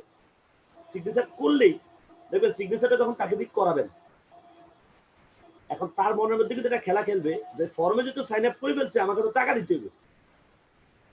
তার মানে তাহলে আগে ব্যবসাটা বুঝিল। এবার আপনি তাকে বলুন, দোস্ত ফর্মে যেহেতু সাইন আপ করছো, এবার তুমি আমাদের বিজনেসটা বলবে। তখন সে কিন্তু মনোযোগ দিয়ে সে কথাগুলো শুনবে। এটা হচ্ছে যারা ইনফর্মাল দুষ্টামি ফাজলামি বন্ধু, ওইগুলোকে আপনি এইভাবে কাজ করবেন, ডাইরেক্ট আগে হিট অ্যাটাক। ওকে। আর যেগুলো ফর্মাল ফ্রেন্ড, ওদেরকে তো বললাম, বন্ধুদের হচ্ছে তারা কি করবে, ফিউচার প্ল্যান কি, ভবিষ্যৎ পরিকল্পনা সে কি করবে, ওই জায়গা ধরে আপনি তাকে এটা ইনভেস্ট করে ফেলবেন। যারা আত্মীয় স্বজনকে প্রথমে ব্যবসার অফার দিবেন না, তাদেরকে প্রথমে হচ্ছে প্রোডাক্ট ইউজ। তার ফ্যামিলিতে কোন প্রোডাক্ট লাগবে, কোনো প্রোডাক্ট লাগবে না, পেস্ট তো লাগবে, পেস্ট দিবেন। চা খাওয়ার জন্য তো কোনো অসুবিধা লাগে না, চায়ের অফার দিবেন, টুথপেস্টের অফার দিবেন। যদি বলেন যে চা সে নেবে না, শুধু পেস্ট দিয়ে ঘরের ভিতরে ঢুকেন না, আগে প্রথমে টুথপেস্ট দিয়ে ঢুকবেন, এরপরে ফ্রুট এন্ড ভেজিটেবল কিনে দিয়ে ঢুকবেন, এরপরে ফ্রিজ ফ্রিবার দিয়ে ঢুকবেন। ঢুকেন না, ও প্রোডাক্ট খাবেন, আচ্ছা যা তুই প্রোডাক্ট খাইছ না, কিন্তু আরো অফার আমার কাছে, কি চাচ্ছে সে। আর টুথপেস্ট ব্যবহার করার পরে সে পজিটিভ হয়ে যাবে, তারপর ওকে যাই দিবেন সে তাই নেবে। আমরা দেখেছি একটা লোকের টুথপেস্ট, আত্মীয় স্বজনকে টুথপেস্ট দিবে, কেন জানেন? ওই দূরে একটা 4.5 ফিট কোনো, আরে ভাই 4.5 দিতে হচ্ছে, আপনি ফিটে কাটছেন মাত্র, শুরু করলেন আর কি। ওকে, তাহলে আত্মীয় স্বজনকে প্রোডাক্ট দিয়ে আপনি শুরু করবেন। যারা গৃহিণী, হাউস ওয়াইফদের দুর্বল পয়েন্ট কি বলেন তো? প্রত্যেকটা ওয়াইফ কিছু একটা করতে চায়, এক টাকার জন্য হাজবেন্ডের কাছে হাত পাতা লাগে। তাকে বলবেন ঘর থেকে বের হওয়া লাগে না, ঘরে বসে আপনি এটা ইনকাম করবেন। আপনি তাকে বলবেন যে ধরেন আপনার স্বামী একটা ইনকাম করে সংসার চালাচ্ছে, আচ্ছা ঘরে বসে আপনি যদি মাসে 5-10 হাজার টাকা ইনকাম করতে পারেন কেমন হবে? সে বলবো ঘরে তো আমি অনেক সময় ফ্রি থাকি, তাহলে আমি করতে পারি, কি কাজ বলেন তো, ব্যাস তো হয়ে গেল। ওকে। আগে কিন্তু সবার ক্ষেত্রে আমি বলে দিচ্ছি, সবার ক্ষেত্রে পরিবারের খোঁজ খবর আগে নিতে হবে। ব্যবসায়ী বিজনেসম্যানকে কোনোভাবে কাজ দিবে না, ব্যবসায়ীরা কাজ দেবে অপছন্দ করে, ব্যবসায়ীরা চাকরিকে অপছন্দ করে। ব্যবসায়ীদেরকে বলতে হবে এক ব্যবসার পাশাপাশি আরেকটা ব্যবসা, কিন্তু আগে কিন্তু তার মধ্যে ক্ষুধা তৈরি করতে হবে, যে বলতে হবে ফ্যামিলির খোঁজ খবর নেওয়ার পর বলতে হবে বিজনেস কেমন চলতেছে, তখন বুঝবেন যে বিজনেস সে কি চাপের মধ্যে আছে। তখন তাকে বলবেন যে আসলে সারা বিশ্বে যারা বিজনেস স্পেশালিস্ট, তারা বলছে একটা মানুষ কখনো একটা ব্যবসার উপর ডিপেন্ড থাকা ভালো না, সে যেন ব্যবসার পাশাপাশি সে যেন অন্য কিছু করে, আর একটা ব্যবসা যেন করে। তাহলে আপনার একটা ব্যবসায় কোনো একটা সমস্যা হলে আপনার আরেকটা ব্যবসা দ্বারা আপনি এগিয়ে যেতে পারবেন। তখন সে বলবো ভাই এই ব্যবসা নিয়ে তো হিমশিম খাইতেছি, কোনো পুঁজি নাই, কোনো টাকা পয়সা নাই, কি করবো না করবো। আপনি বলবেন যে ভাই মনে রাখবেন পৃথিবীর বহু ব্যবসায়ী কোনো টাকা পয়সা ছিল না, কিন্তু এরপরে ব্যবসা করে সফল হয়েছে। ব্যবসা করতেই যে টাকা লাগবে এমন কোনো কথা নাই। আপনি কি চাইবেন যদি এমন কোনো সুযোগ থাকে যে মোটামুটি তেমন কোনো বড় পুঁজি ছাড়াই আপনি একটা বিজনেস করতে পারবেন, এরকম পুরো সুযোগ পাইলে কি আপনি করবেন? ওকে। যখন আপনি তার সাথে এইভাবে কথা বলবেন, তখন সে কিন্তু ব্যবসার পাশাপাশি, এবং সে দেখবে তার বড় কোনো পুঁজি দেওয়া লাগতেছে না, তখন অটোমেটিক্যালি সে আপনার সাথে সে কি করবে, সম্পৃক্ত হবে। এবার তাকে বলবে যে ব্যবসার পাশাপাশি আরেকটা ব্যবসা। ওকে। তাহলে ব্যবসায়ীদেরকে কি দিবেন, বিজনেসের পাশাপাশি আরেকটা বিজনেস দিবেন ব্যবসায়ীদেরকে।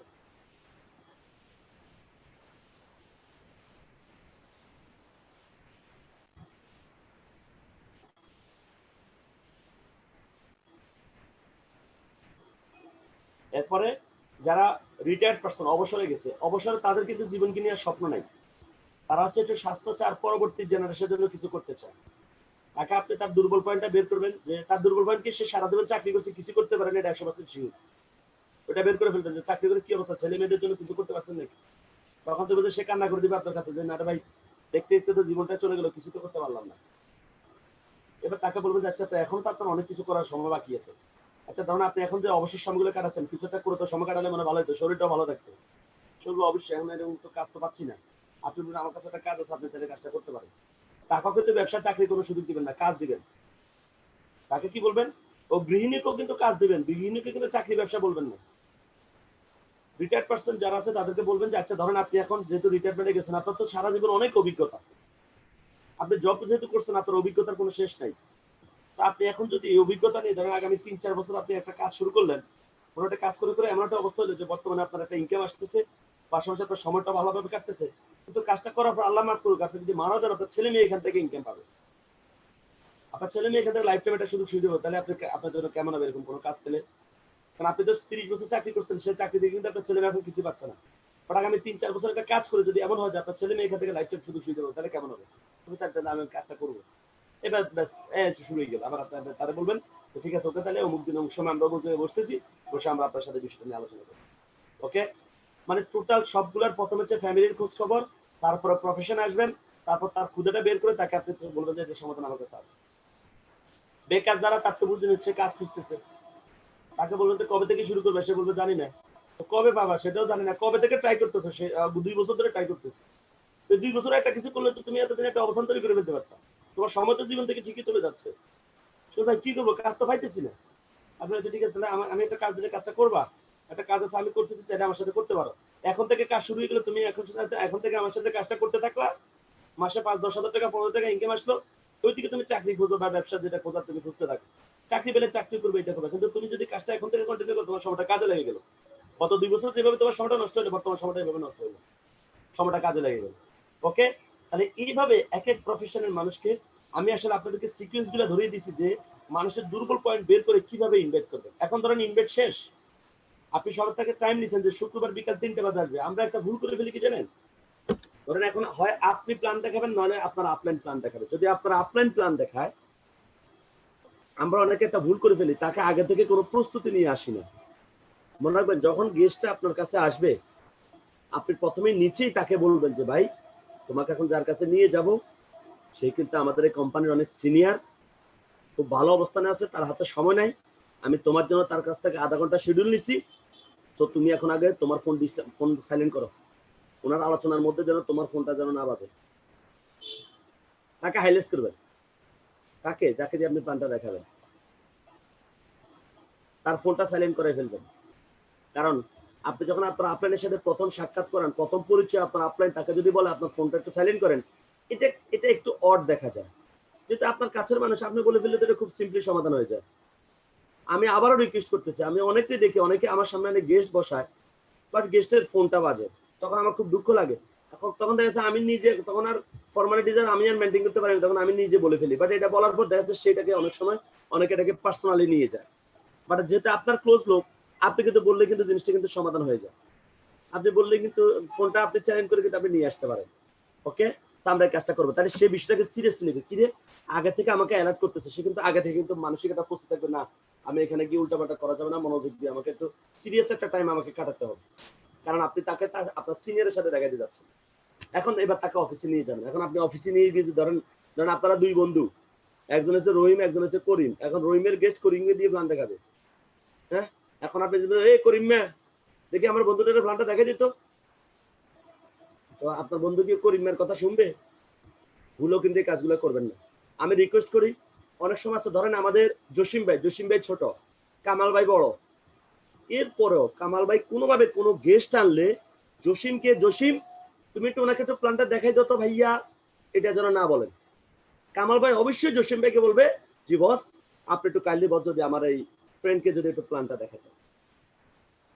হইতে পারে আপনি একটু পরে আপনি কামাল ভাই আপনি জসিমকে তুই বলেন, কোনো সমস্যা নেই, আপনার ছোট সমস্যা নেই।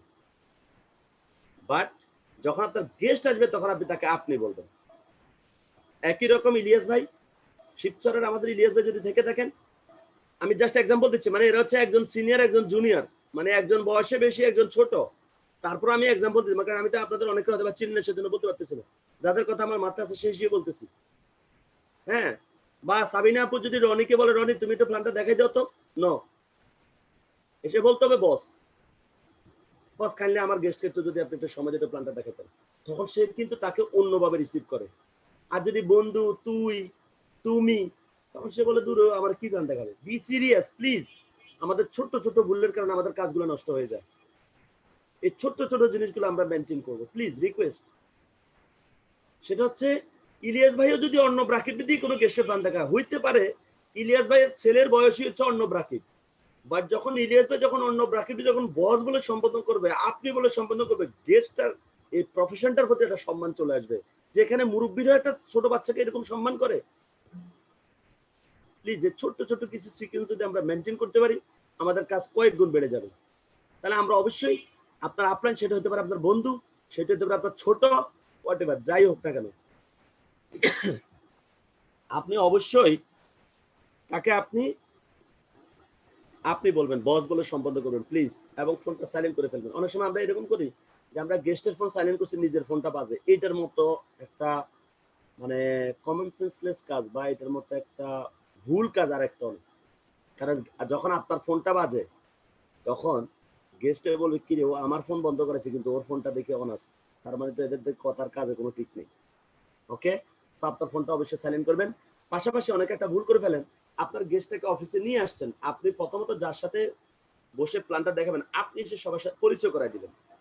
আমরা এনে আপনাদের সামনে বসাই দিই, আরে ভাই আপনি কারে বসাই দিচ্ছেন, কেন বসাই দিচ্ছেন, আর সে কি জানে কিছু, আপনি তো তার সাথে এনে পরিচয় করে দিবেন। তাদের প্রথম দেখা যে বস পরিচিত হন আমার বন্ধু ওনার সাথে। কিন্তু আমরা আবার একটা ভুল করে ফেলি, পরিচয় কেন করে দিই জানেন, যে বস আজকে এই যে আমাদের এই ভাইকে নিয়ে আসছি, আপনি জানেন এই ভাইকে, এই ভাই ডিসি এসপি কোটি কোটি টাকার মালিক। বস আপনার প্রতিদিন সকালবেলা একবার কিনতে পারবে, বিকেলে একবার বেচতে পারবে। কি করলেন আপনি, বসের কাছে তাকে নিয়ে আসছেন একটা সুযোগ দেওয়ার জন্য, এখন আপনি বলছেন কি তাকে হাইলাইট করছেন, বসকে ছোট করে ফেলছেন। কোনোভাবেই কোনো গেস্টকে যখন এনে পরিচয় করা দিবেন আপনার আপলাইনের সাথে, সেখানে গেস্টকে কোনোভাবে হাইলাইট করা হবে না। আপনি গেস্টকে কোনোভাবে হাইলাইট করবেন না। গেস্ট আপনার বন্ধু, আপনার আত্মীয়, অতটুকুর মধ্যে রাখেন। উনি প্রধানমন্ত্রী, এটা ওনার সাথে পরে কথা বলেন, বা আপনার আপলাইনটা আপনি পরে বলেন, বা আগে বলে দিন উনি কিন্তু প্রধানমন্ত্রী, কিন্তু ওনার সামনে বলেন না উনি প্রধানমন্ত্রী। ওনার সামনে উনি আপনার আত্মীয়, উনি আপনার বন্ধু, উনি আপনার পরিচিত, অতটুকুতেই যথেষ্ট। বরং ওনার সামনে হাইলাইট করবেন আপনার আপলাইনকে, তাহলে সে আপনার আপলাইনের কথাগুলো মনোযোগ দিয়ে শুনবে, সে তাহলে মূল্যায়ন করবে। কারণ প্রথমে আপনি যেভাবে প্রেজেন্ট করবেন এটার উপর টোটাল বিষয়টা ডিপেন্ড করবে।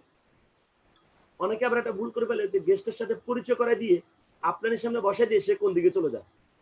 আরে ভাই এই লোক দুটো একদম নতুন, আপনি পাশে চুপচাপ বসে থাকবেন, আপনি ভুলেও কোথাও যাবেন না। কারণ আপনি যদি কোথাও যান, গেস্টে মনে করে কি জানেন, যে আপনি আবার আপনার কাজ হচ্ছে লোক ধরে ধরে আনা, একটা লোক ধরে এনে বসের সামনে বসে গেছেন, আবার লোক খুঁজতে গেছেন।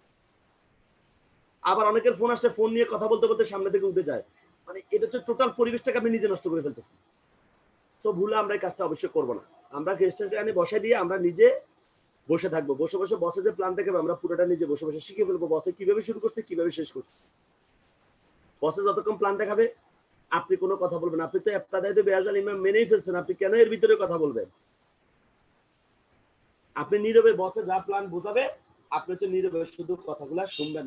এখন ধরেন গেস্টে কোনো কোশ্চেন করলো, আপনার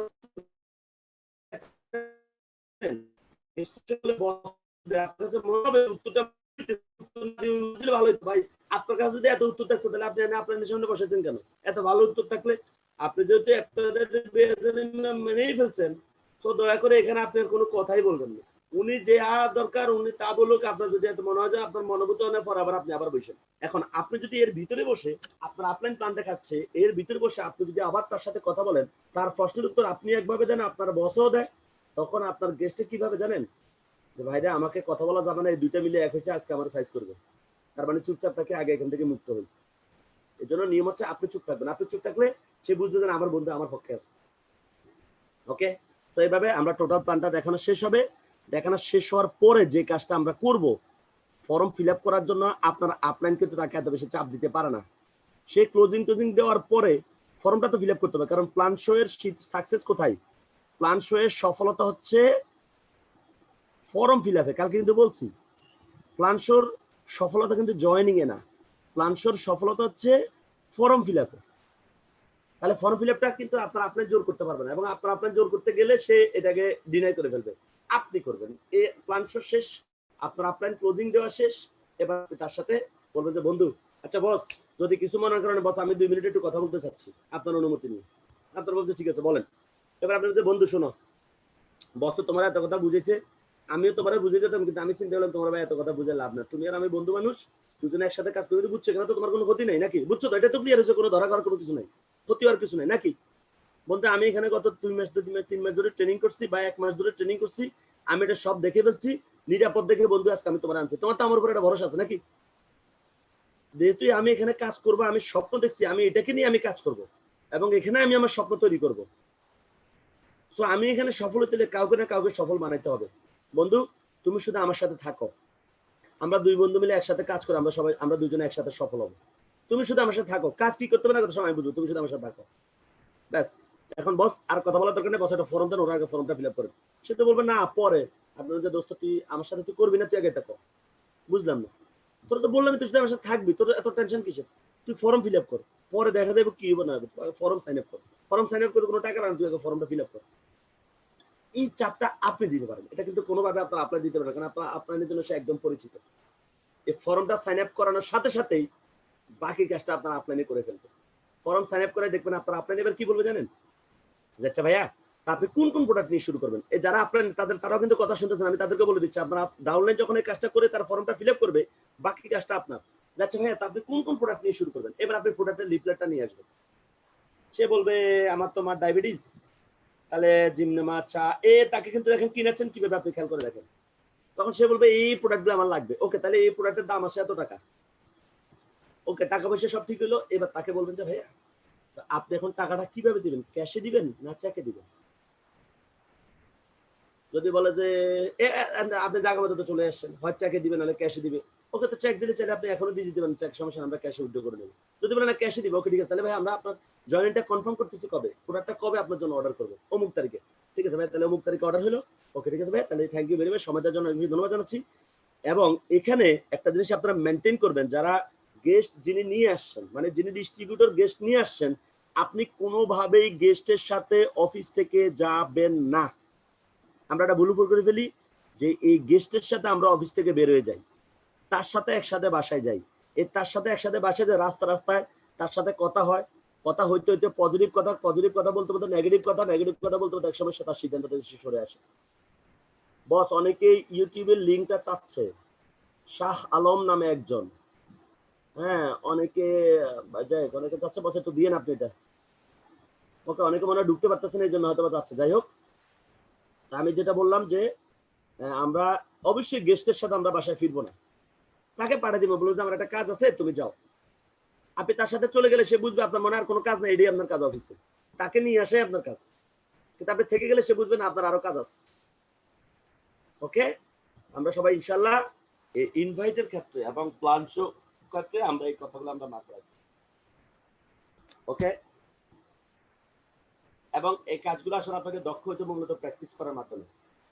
বিশেষ করে যারা প্ল্যান শো করেন, কোনো গেস্টকে নিয়ে যখন আপনারা প্ল্যান শো করতে বসবেন, প্রথমেই 1-2 মিনিট তাকে একটা ইনভাইট করে ফেলবেন, ইনভাইট করে তারপর প্ল্যান শোতে ঢুকবেন, সরাসরি প্ল্যান শোতে ঢুকবেন না। কেন জানেন? আমার মনে আছে আমি নেটওয়ার্ক মার্কেটিং এ টিএমসি তে আসার আগে একবার কারম বাজার আমার একটা অফিসে নিয়ে গেছিল রমজান মাসে। আমার এক বন্ধু আমাকে ইফতারের দাওয়াত দিচ্ছে, আমি আর জানি না, আমি ভাবলাম বন্ধু অনেকদিন ধরে বলতেছে তার অফিসে একদিন ইফতার করতে যেতে, আমি তার অফিসে ইফতার করতে গেছি। আমাকে বলছে ধরেন ইফতার ছিল 6টার দিকে মনে হয়, আমাকে বলছে 4:30টার দিকে যেতে, আমি যেতে যেতে 5টা বাজছে। তা আমি কি তার অফিসে ঢোকার পরে সে আমাকে একজন লোকের সামনে বসে দিচ্ছে, ওই লোকটা আমাদের সাথে কথা বলতে বলতে খাতা কি কি লিখতেছে, আমরা অতটা মনোযোগ দিয়ে দেখতেছি না, আমরা তো জানি একটু পরে ইফতার খাবো, ইফতার খেয়ে চলে যাবো, এটা কি অফিস কি এত কিছু আমরা জানিও না। লোকটা ইফতারের ঠিক 10 মিনিট আগে তার কথা শেষ হচ্ছে, বলে যে ভাইয়া তো আমাদের বিষয়টা আপনার কাছে কেমন লাগছে? আমি বলি কোন বিষয়? বলে যে এতক্ষণ আগে আপনারা বুঝালাম। আমি বলি কি বুঝেছেন? বলে যে একটা বিজনেস প্ল্যান বুঝেছে, আপনি চাইলে বিজনেস প্ল্যানটা দেখে আপনি এখান থেকে একটা ইনকাম করতে পারবেন। আমি বলতে এটা আপনি আমার আগে বলবেন না। আপনি যে আমাকে একটা ব্যবসার সুযোগ দেখাইতেছেন, আমি চাইলে ব্যবসাটা করতে পারবো, এই সুযোগটা আপনি আগে বলবেন না। আমি তো এত মনোযোগ দিয়ে আপনার কথাই শুনিনি। আমি ভাবলাম আপনি হয়তো এমনিতে আমাদের সাথে কথা বলতেছেন। কি হইলো তাহলে লোকটা? ইফতার করে আমি তো চলে আসছি, আর যাই না, শেষ। কি বুঝলেন তাহলে? যে আপনি তাকে যে একটা বিজনেসের সুযোগ দেখাচ্ছেন, তার জন্য এখানে যে একটা সুযোগ আছে, এটা ইনস্ট্যান্ট তাকে একটা ইনভাইট করে এটা তাকে ক্লিয়ার করতে হবে। তারপর আপনি প্ল্যানে ঢুকতে হবে। ওকে? তাহলে ইনশাআল্লাহ এই কাজগুলো আমরা প্র্যাকটিস করব। আর আসলে ইনভাইটের একটা দুইটা ট্রেনিং করলে এটা পুরোপুরি জানা যায় না। অনেক বেশি এগুলা প্র্যাকটিস করতে হয়, বারবার ট্রেনিং গুলো করতে হয়। এবার আমরা চলে যাব ফলো আপে। ইনভাইট শেষ, প্ল্যান শেষ। আপনি তাকে অফিস থেকে বিদায় দিয়ে দিচ্ছেন। এখন সে তো, আপনি নিশ্চিত মনে রাখেন, সে যখন অফিস থেকে বের হবে, সে যখন আপনার অফিসে ঢুকছে, আপনি তাকে প্ল্যান দেখাইতেছেন, ফর্ম ফিল আপ করতেছেন, ইবলিশ শয়তান কিন্তু সব দেখতেছে। ইবলিশ শয়তান কিন্তু আপনার অফিসের দুয়ারে বসে রয়েছে। সে কখন বের হবে, সে বের হলে তাকে অন্যদিকে ডাইভার্ট করে ফেলবে, তারা নেগেটিভ করে ফেলবে। সে যখনই অফিস থেকে বের হয়, ইবলিশ শয়তান প্রথমে তার ভিতরে ঢুকে ওরে বলে যে এটা তোর দরকার আছে, এগুলো করার, এগুলো আসলে হবে না, এগুলা এই মানে তার মনটা রাস্তায় খারাপ করে দেয়। তারপর অনেক সময় আছে এটাতে কাজ হয়, অনেকের ক্ষেত্রে কাজ হয় না। ইবলিশ শয়তান যখন দেখে যে পুরোপুরি ক্যাপচার করতে পারে না, তখন ইবলিশ শয়তান রাস্তা গিয়ে তার কোনো একটা বন্ধুর সাথে তার সাক্ষাৎ করে দেয়। তখন বন্ধুকে দিয়ে বলা, কি রে দোস্ত কই গেছিলি? বন্ধু তখন সে বলে মুখ যায় গেছিলাম, টিএনসির অফিসে গেছিলাম। কি বলো, কেন গেছিস তুই অফিসে? না গেছি, আমার এক বন্ধু নিয়ে গেছে। খবরদার এই অফিসের আশেপাশেও যাইস না, কিন্তু এটা একটা ফালতু কোম্পানি, আমার অমুক আত্মীয় এটা করে 10 লাখ টাকা ধরা গেছে, ধরা এখন রাস্তার ফকির হয়ে গেছে, ভুলেও যাইস না কিন্তু। খেয়াল করছেন কি খেলাটা খেলে দিল? সে কিন্তু মোটামুটি 90% নেগেটিভ গেছে। এবার ঘরে যাওয়ার পর তার মা বাবা জিজ্ঞেস করছে, কি কই গেলি? সে বলেছে গেলাম তো আমার এক বন্ধু ডাকছে এরকম একটা টিএনসির অফিসে। আর তার বাবা বললো, খবরদার এসব কোম্পানিতে যাবে না, এসব কোম্পানি গেলে কিন্তু ঘরে ভাত বন্ধ হয়ে যাবে কিন্তু। এখন আপনি তো খুব আশা নিয়ে বসে সে টাকা নিয়ে আসবে, এই আশাটা করাটা ভুল। বরং আপনাকে 99% নিশ্চিত থাকতে হবে, ও যেতে যেতে ওকে কেউ না কেউ নেগেটিভ করে দিবে, শয়তানের প্ররোচনা। তাহলে এবার তাকে কি করতে হবে? ফলো আপ দিতে হবে। মনে রাখবেন, ফলো আপ ছাড়া যদি কোনো জয়েনিং হয়, বুঝবেন যে এটা হচ্ছে অ্যাক্সিডেন্ট। এবং কখনো আশা করবেন না যে ফলো আপ নেওয়ার জন্য গেস্ট আপনার অফিসে আসবে। যখন তাকে তার মা বাবা নিষেধ করে দিয়েছে, তার বন্ধু বান্ধব নিষেধ করে দিয়েছে, তখন তার অবস্থা হয়েছে সে হচ্ছে 10টা মামলার আসামি, আর আপনি হচ্ছে পুলিশ। এখন আসামি কখনো পুলিশের কাছে ধরা দেয়? বলেন, ধরা দেয় না। বরং যে রাস্তা পুলিশে দেখে, আসামি অন্য রাস্তা দিয়ে যায়। তো যেহেতু তাকে মানুষ নেগেটিভ করে দিচ্ছে, এখন সে ভাবে যে আপনার সাথে দেখা হলে আপনি টাকা চাইবেন। যেহেতু সে ফর্ম ফিল আপ করছে, টাকা দিবে বলছে, আপনি টাকা চাইবেন, কি জবাব দিবে সে? সে তো জয়েন করবে না, সে জানে যে টাকাটা দিলে আমার টাকাটা মাইর যাবে। এই জন্য সে আর আপনার ফোনও ধরে না, সে আপনার সাথে সাক্ষাৎ করে না। এটা হচ্ছে 99% কেস হচ্ছে এটা। সেক্ষেত্রে তাদেরকে আপনাকে ফলো আপ দিতে হবে। তাহলে আসেন আমরা একটু শিখি, what is follow up. Follow up বলতে কি বোঝায়, কেন ফলো আপ লাগবে, how you can do a good follow up, কিভাবে একটা ভালো ফলো আপ দিতে পারে। মার্কেটিং এর ভাষায় ফলো আপ শব্দের অর্থ হলো সেমিনার কোচিং দেওয়ার পর গেস্টের সাথে পুনরায় যোগাযোগ করে মার্কেটিং সংক্রান্ত বিষয়ে সহযোগিতা করা। এই কথাটা এই জন্য বলা হয়েছে, দেখেন আমরা অনেকে ফলো আপে গিয়ে কি করে জানেন, ফলো আপ অনেকে যাই যাই বলে যে, কই ভাই দেন টাকা দেন, টাকা দেন, আজকে না টাকা দেওয়ার কথা, দেন দেন টাকা দেন, টাকা দেন। মনে হচ্ছে যে আপনি ঢের টাকা পাবেন মনে। আপনি যখন এই লোকটা নেগেটিভ হয়ে আছে, আপনি তার কাছে 2 টাকা চাইলে 2 টাকা দিবেন আপনি, তাহলে আপনি তার কাছে টাকাটা চাচ্ছেন কেন? তখন সে আপনাকে মুখের উপর বলে দেয়, ভাই টাকা তো রেডি করতে পারিনি। মনে রাখবেন, যে ব্যক্তি টিএনস বিজনেসটা বুঝবে, টাকার অভাব তার জীবনে হবে না। আচ্ছা বলেন, আপনি যে গেস্টটা আপনাকে বলবে যে তার কাছে টাকা নাই জয়েনিং করার, আপনি যদি তাকে যদি বলেন যে ভাই আমেরিকার একটা ভিসা আছে, শুধু বিমান ভাড়া দিয়ে চলে যাবে 2 লাখ টাকা লাগবে, 2 লাখ টাকা বিমান ভাড়া লাগবে, 2 লাখ টাকা দিয়ে আপনি আমেরিকা চলে যাবেন, সে কি বলবে যে টাকা নাই? ধরেন টাকা নেই, সে কি টাকা রেডি করবে না? তাহলে সে যদি বোঝে যে টিএনসি থেকে আমেরিকার ইনকাম করা যাবে, তাহলে সে কেন আপনাকে বলবে যে টাকা নাই? টাকা নাই যদি কোনো গেস্ট বলে, কখন আপনাদের সবাইকে বলে দিই, টাকা নাই যদি কোনো গেস্ট কখনো বলে, আপনি 100% নিশ্চিত থাকবেন উনি নেগেটিভ। ওনাকে আবার প্ল্যান দেখাইতে হবে, কেউ না কেউ ওনাকে নেগেটিভ করে দিচ্ছে। এই সিকোয়েন্স গুলা মনে রাখবেন, এই সূত্রগুলো আমি কিন্তু ধাপে ধাপে আপনাদের সূত্রগুলো কিন্তু দিচ্ছি, কোন কথা গেস্টে বললে কি বুঝে নেবেন। ওকে? জ্ঞানী লোককে কিন্তু সরাসরি বুঝে না কেউ, ইশারাতে বুঝায়। তো গেস্ট কিন্তু আপনার ইশারা দিয়ে অনেক কিছু বুঝাবে, কিন্তু আপনি যদি না বুঝতে পারেন, তাহলে এটা আপনার দুর্বলতা থেকে গেস্টের দুর্বলতা। তাহলে গেস্ট যদি বলে টাকা নাই, বুঝতে হবে যে প্ল্যান বুঝতে হবে। টাকা নাই কেন, ও তো কিট, টিএনসি বুঝতো তো কিট দিবে, সে টাকা দিবে। টাকা নাই মূলত নেগেটিভ, ওরা কেউ একটা নেগেটিভ করে দিচ্ছে, ও অথবা মার্কেটিং প্ল্যানটা আবার বুঝতে হবে, মার্কেটিং প্ল্যান বুঝে নাই। তাহলে ফলো আপে যায় কখনো টাকা চাইবেন না, খবরদার, নিষেধ, ডাইরেক্ট হারাম এটা। ফলো আপে যায় টাকা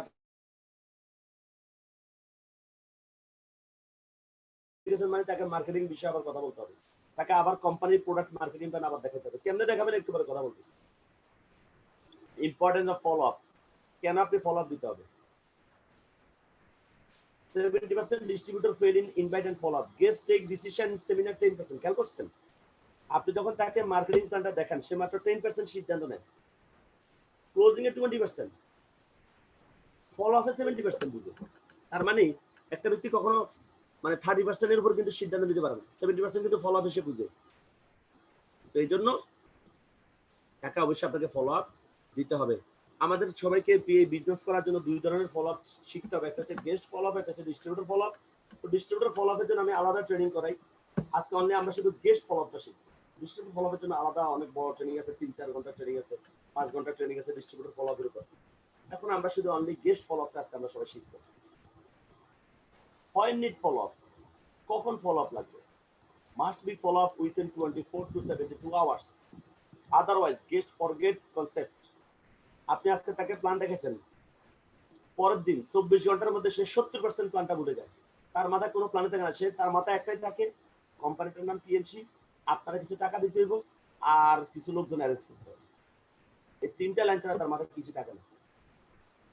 তার মানে 24 ঘন্টার মধ্যে সে 70% ভুলে যায়, আর বাকি 30% সে বাকি 48 ঘন্টার মধ্যে, বাকি 2 দিনের মধ্যে সে ভুলে যায়। ওকে, তো আপনার কাজ হচ্ছে বেস্ট ফলো আপ হচ্ছে 24 ঘন্টার মধ্যে ফলো আপ দিলে সবচেয়ে বেশি কাজে আসে। কারণ আজকে প্ল্যান দেখেছেন, পরের দিন তাকে যদি ফলো আপ দিতে পারেন বেস্ট রেজাল্ট আসবে। আজকে একবার বসছেন, কালকে একবার বসছেন, পরশু একবার বসছেন, দেখবেন লোকটা জয়েন করে দেবে। টিএনসি এত ভালো বিজনেস, এত ভালো প্রোডাক্ট, এত ভালো সিস্টেম মানুষ কেন করবে না? মানুষ তখনই করবে না যদি আপনি তাকে ক্লিয়ার করতে না পারেন। ওকে, আমি আপনাদেরকে বলি, আমার একটা গেস্ট, আমার খুব ক্লোজ বন্ধু, ইন্টারের বন্ধু, খুব ক্লোজ বন্ধু, ওই যে যার কথা বলছি, যাকে ইনভাইট করে প্ল্যানটা খেতে পারিনি, দৌড় দিয়ে চলে গেছে।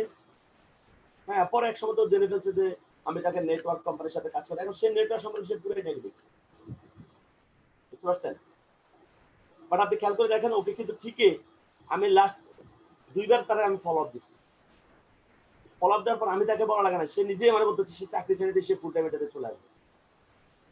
তার মানে কি, নেগেটিভ মানুষ থাকবে না যদি আপনি তাকে ক্লিয়ার করতে পারেন। আসলে সমস্যা হচ্ছে আমরা তাকে ক্লিয়ার করতে পারি। সবাই তো একটা ভালো কিছু চায়, তাহলে তিনশো তো ভালো, তাহলে সে ভালোটা কেন করবে? করে না এই জন্য যে আমরা তাকে ক্লিয়ার করতে পারবো। এখন একবার দেখলে কখনো এই বিজনেস প্ল্যান কেউ বুঝবে না। আমি নিজে তিনশির বিজনেস প্ল্যানটা বুঝতে আমার 2-3 মাস লাগছে, তো গেস্টটাকে আমরা একবার দেখলে বুঝবো বলেন তো? আপনাদের সবাইকে এত বোঝানোর পরও একজন 20 বার 30 বার প্ল্যান দেখার পরে এখন আপনাদেরকে ট্রেনিং আসার জন্য ডেকে ডেকে আনা লাগে, কাজ করার জন্য টাকা লাগে। তো কিন্তু কই আমাকে তো, আমি তো এখন মোটামুটি প্ল্যানটা বুঝি, আমাকে তো এখন কাজ করার জন্য বসার টাকা লাগে না। তাহলে একটা সময় একবার 2 বার প্ল্যান থেকে আসলে গেস্টটা বুঝবে না, ওই জন্য তাকে পরপর 3 বার 4 বার প্ল্যান দেখালে মূলত আপনার রেজাল্টটা বেশি হবে।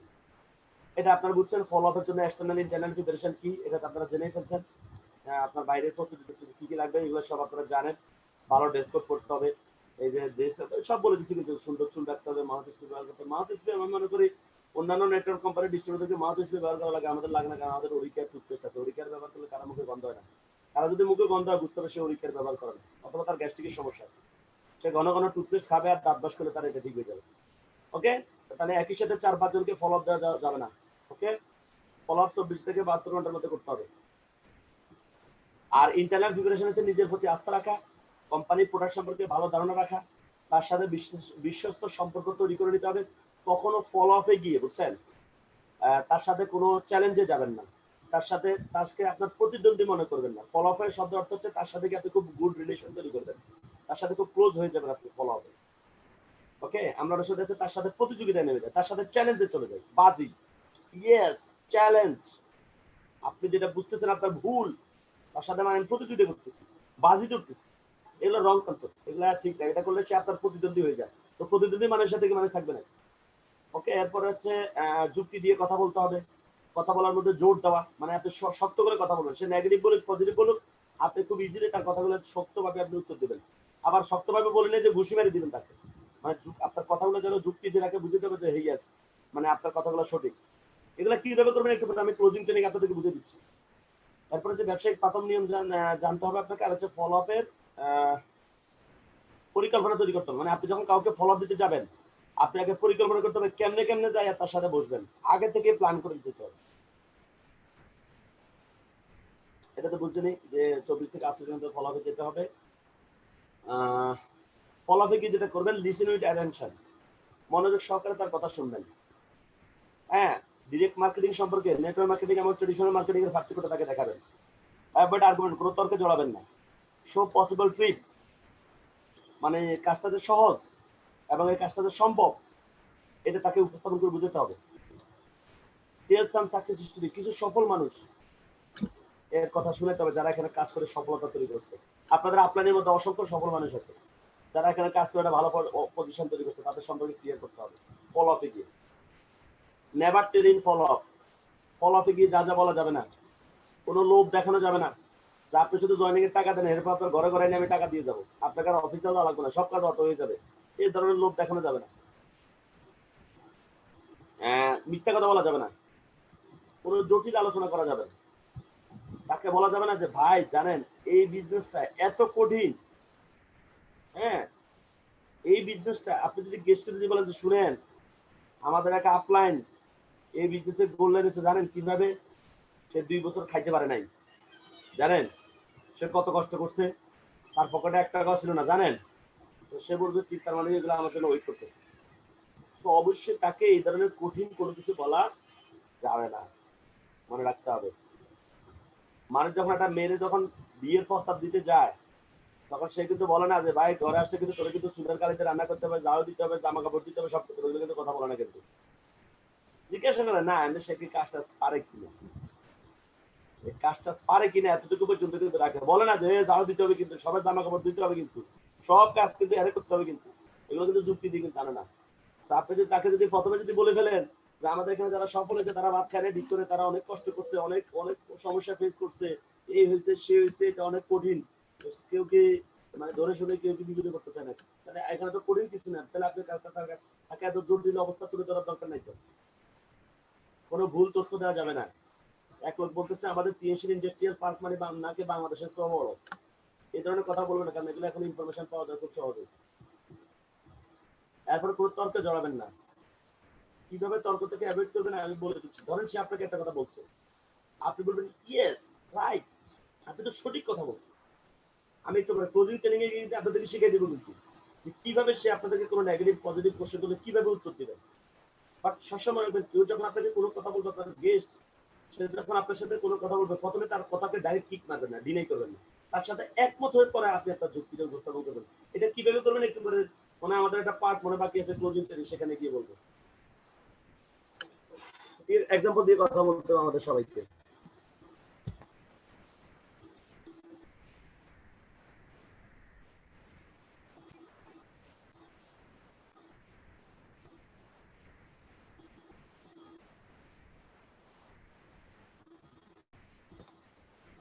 ওকে, এবার আসেন আমরা অ্যাক্টিভিটিতে ফলো আপ। ফলো আপ আমাদের কাজ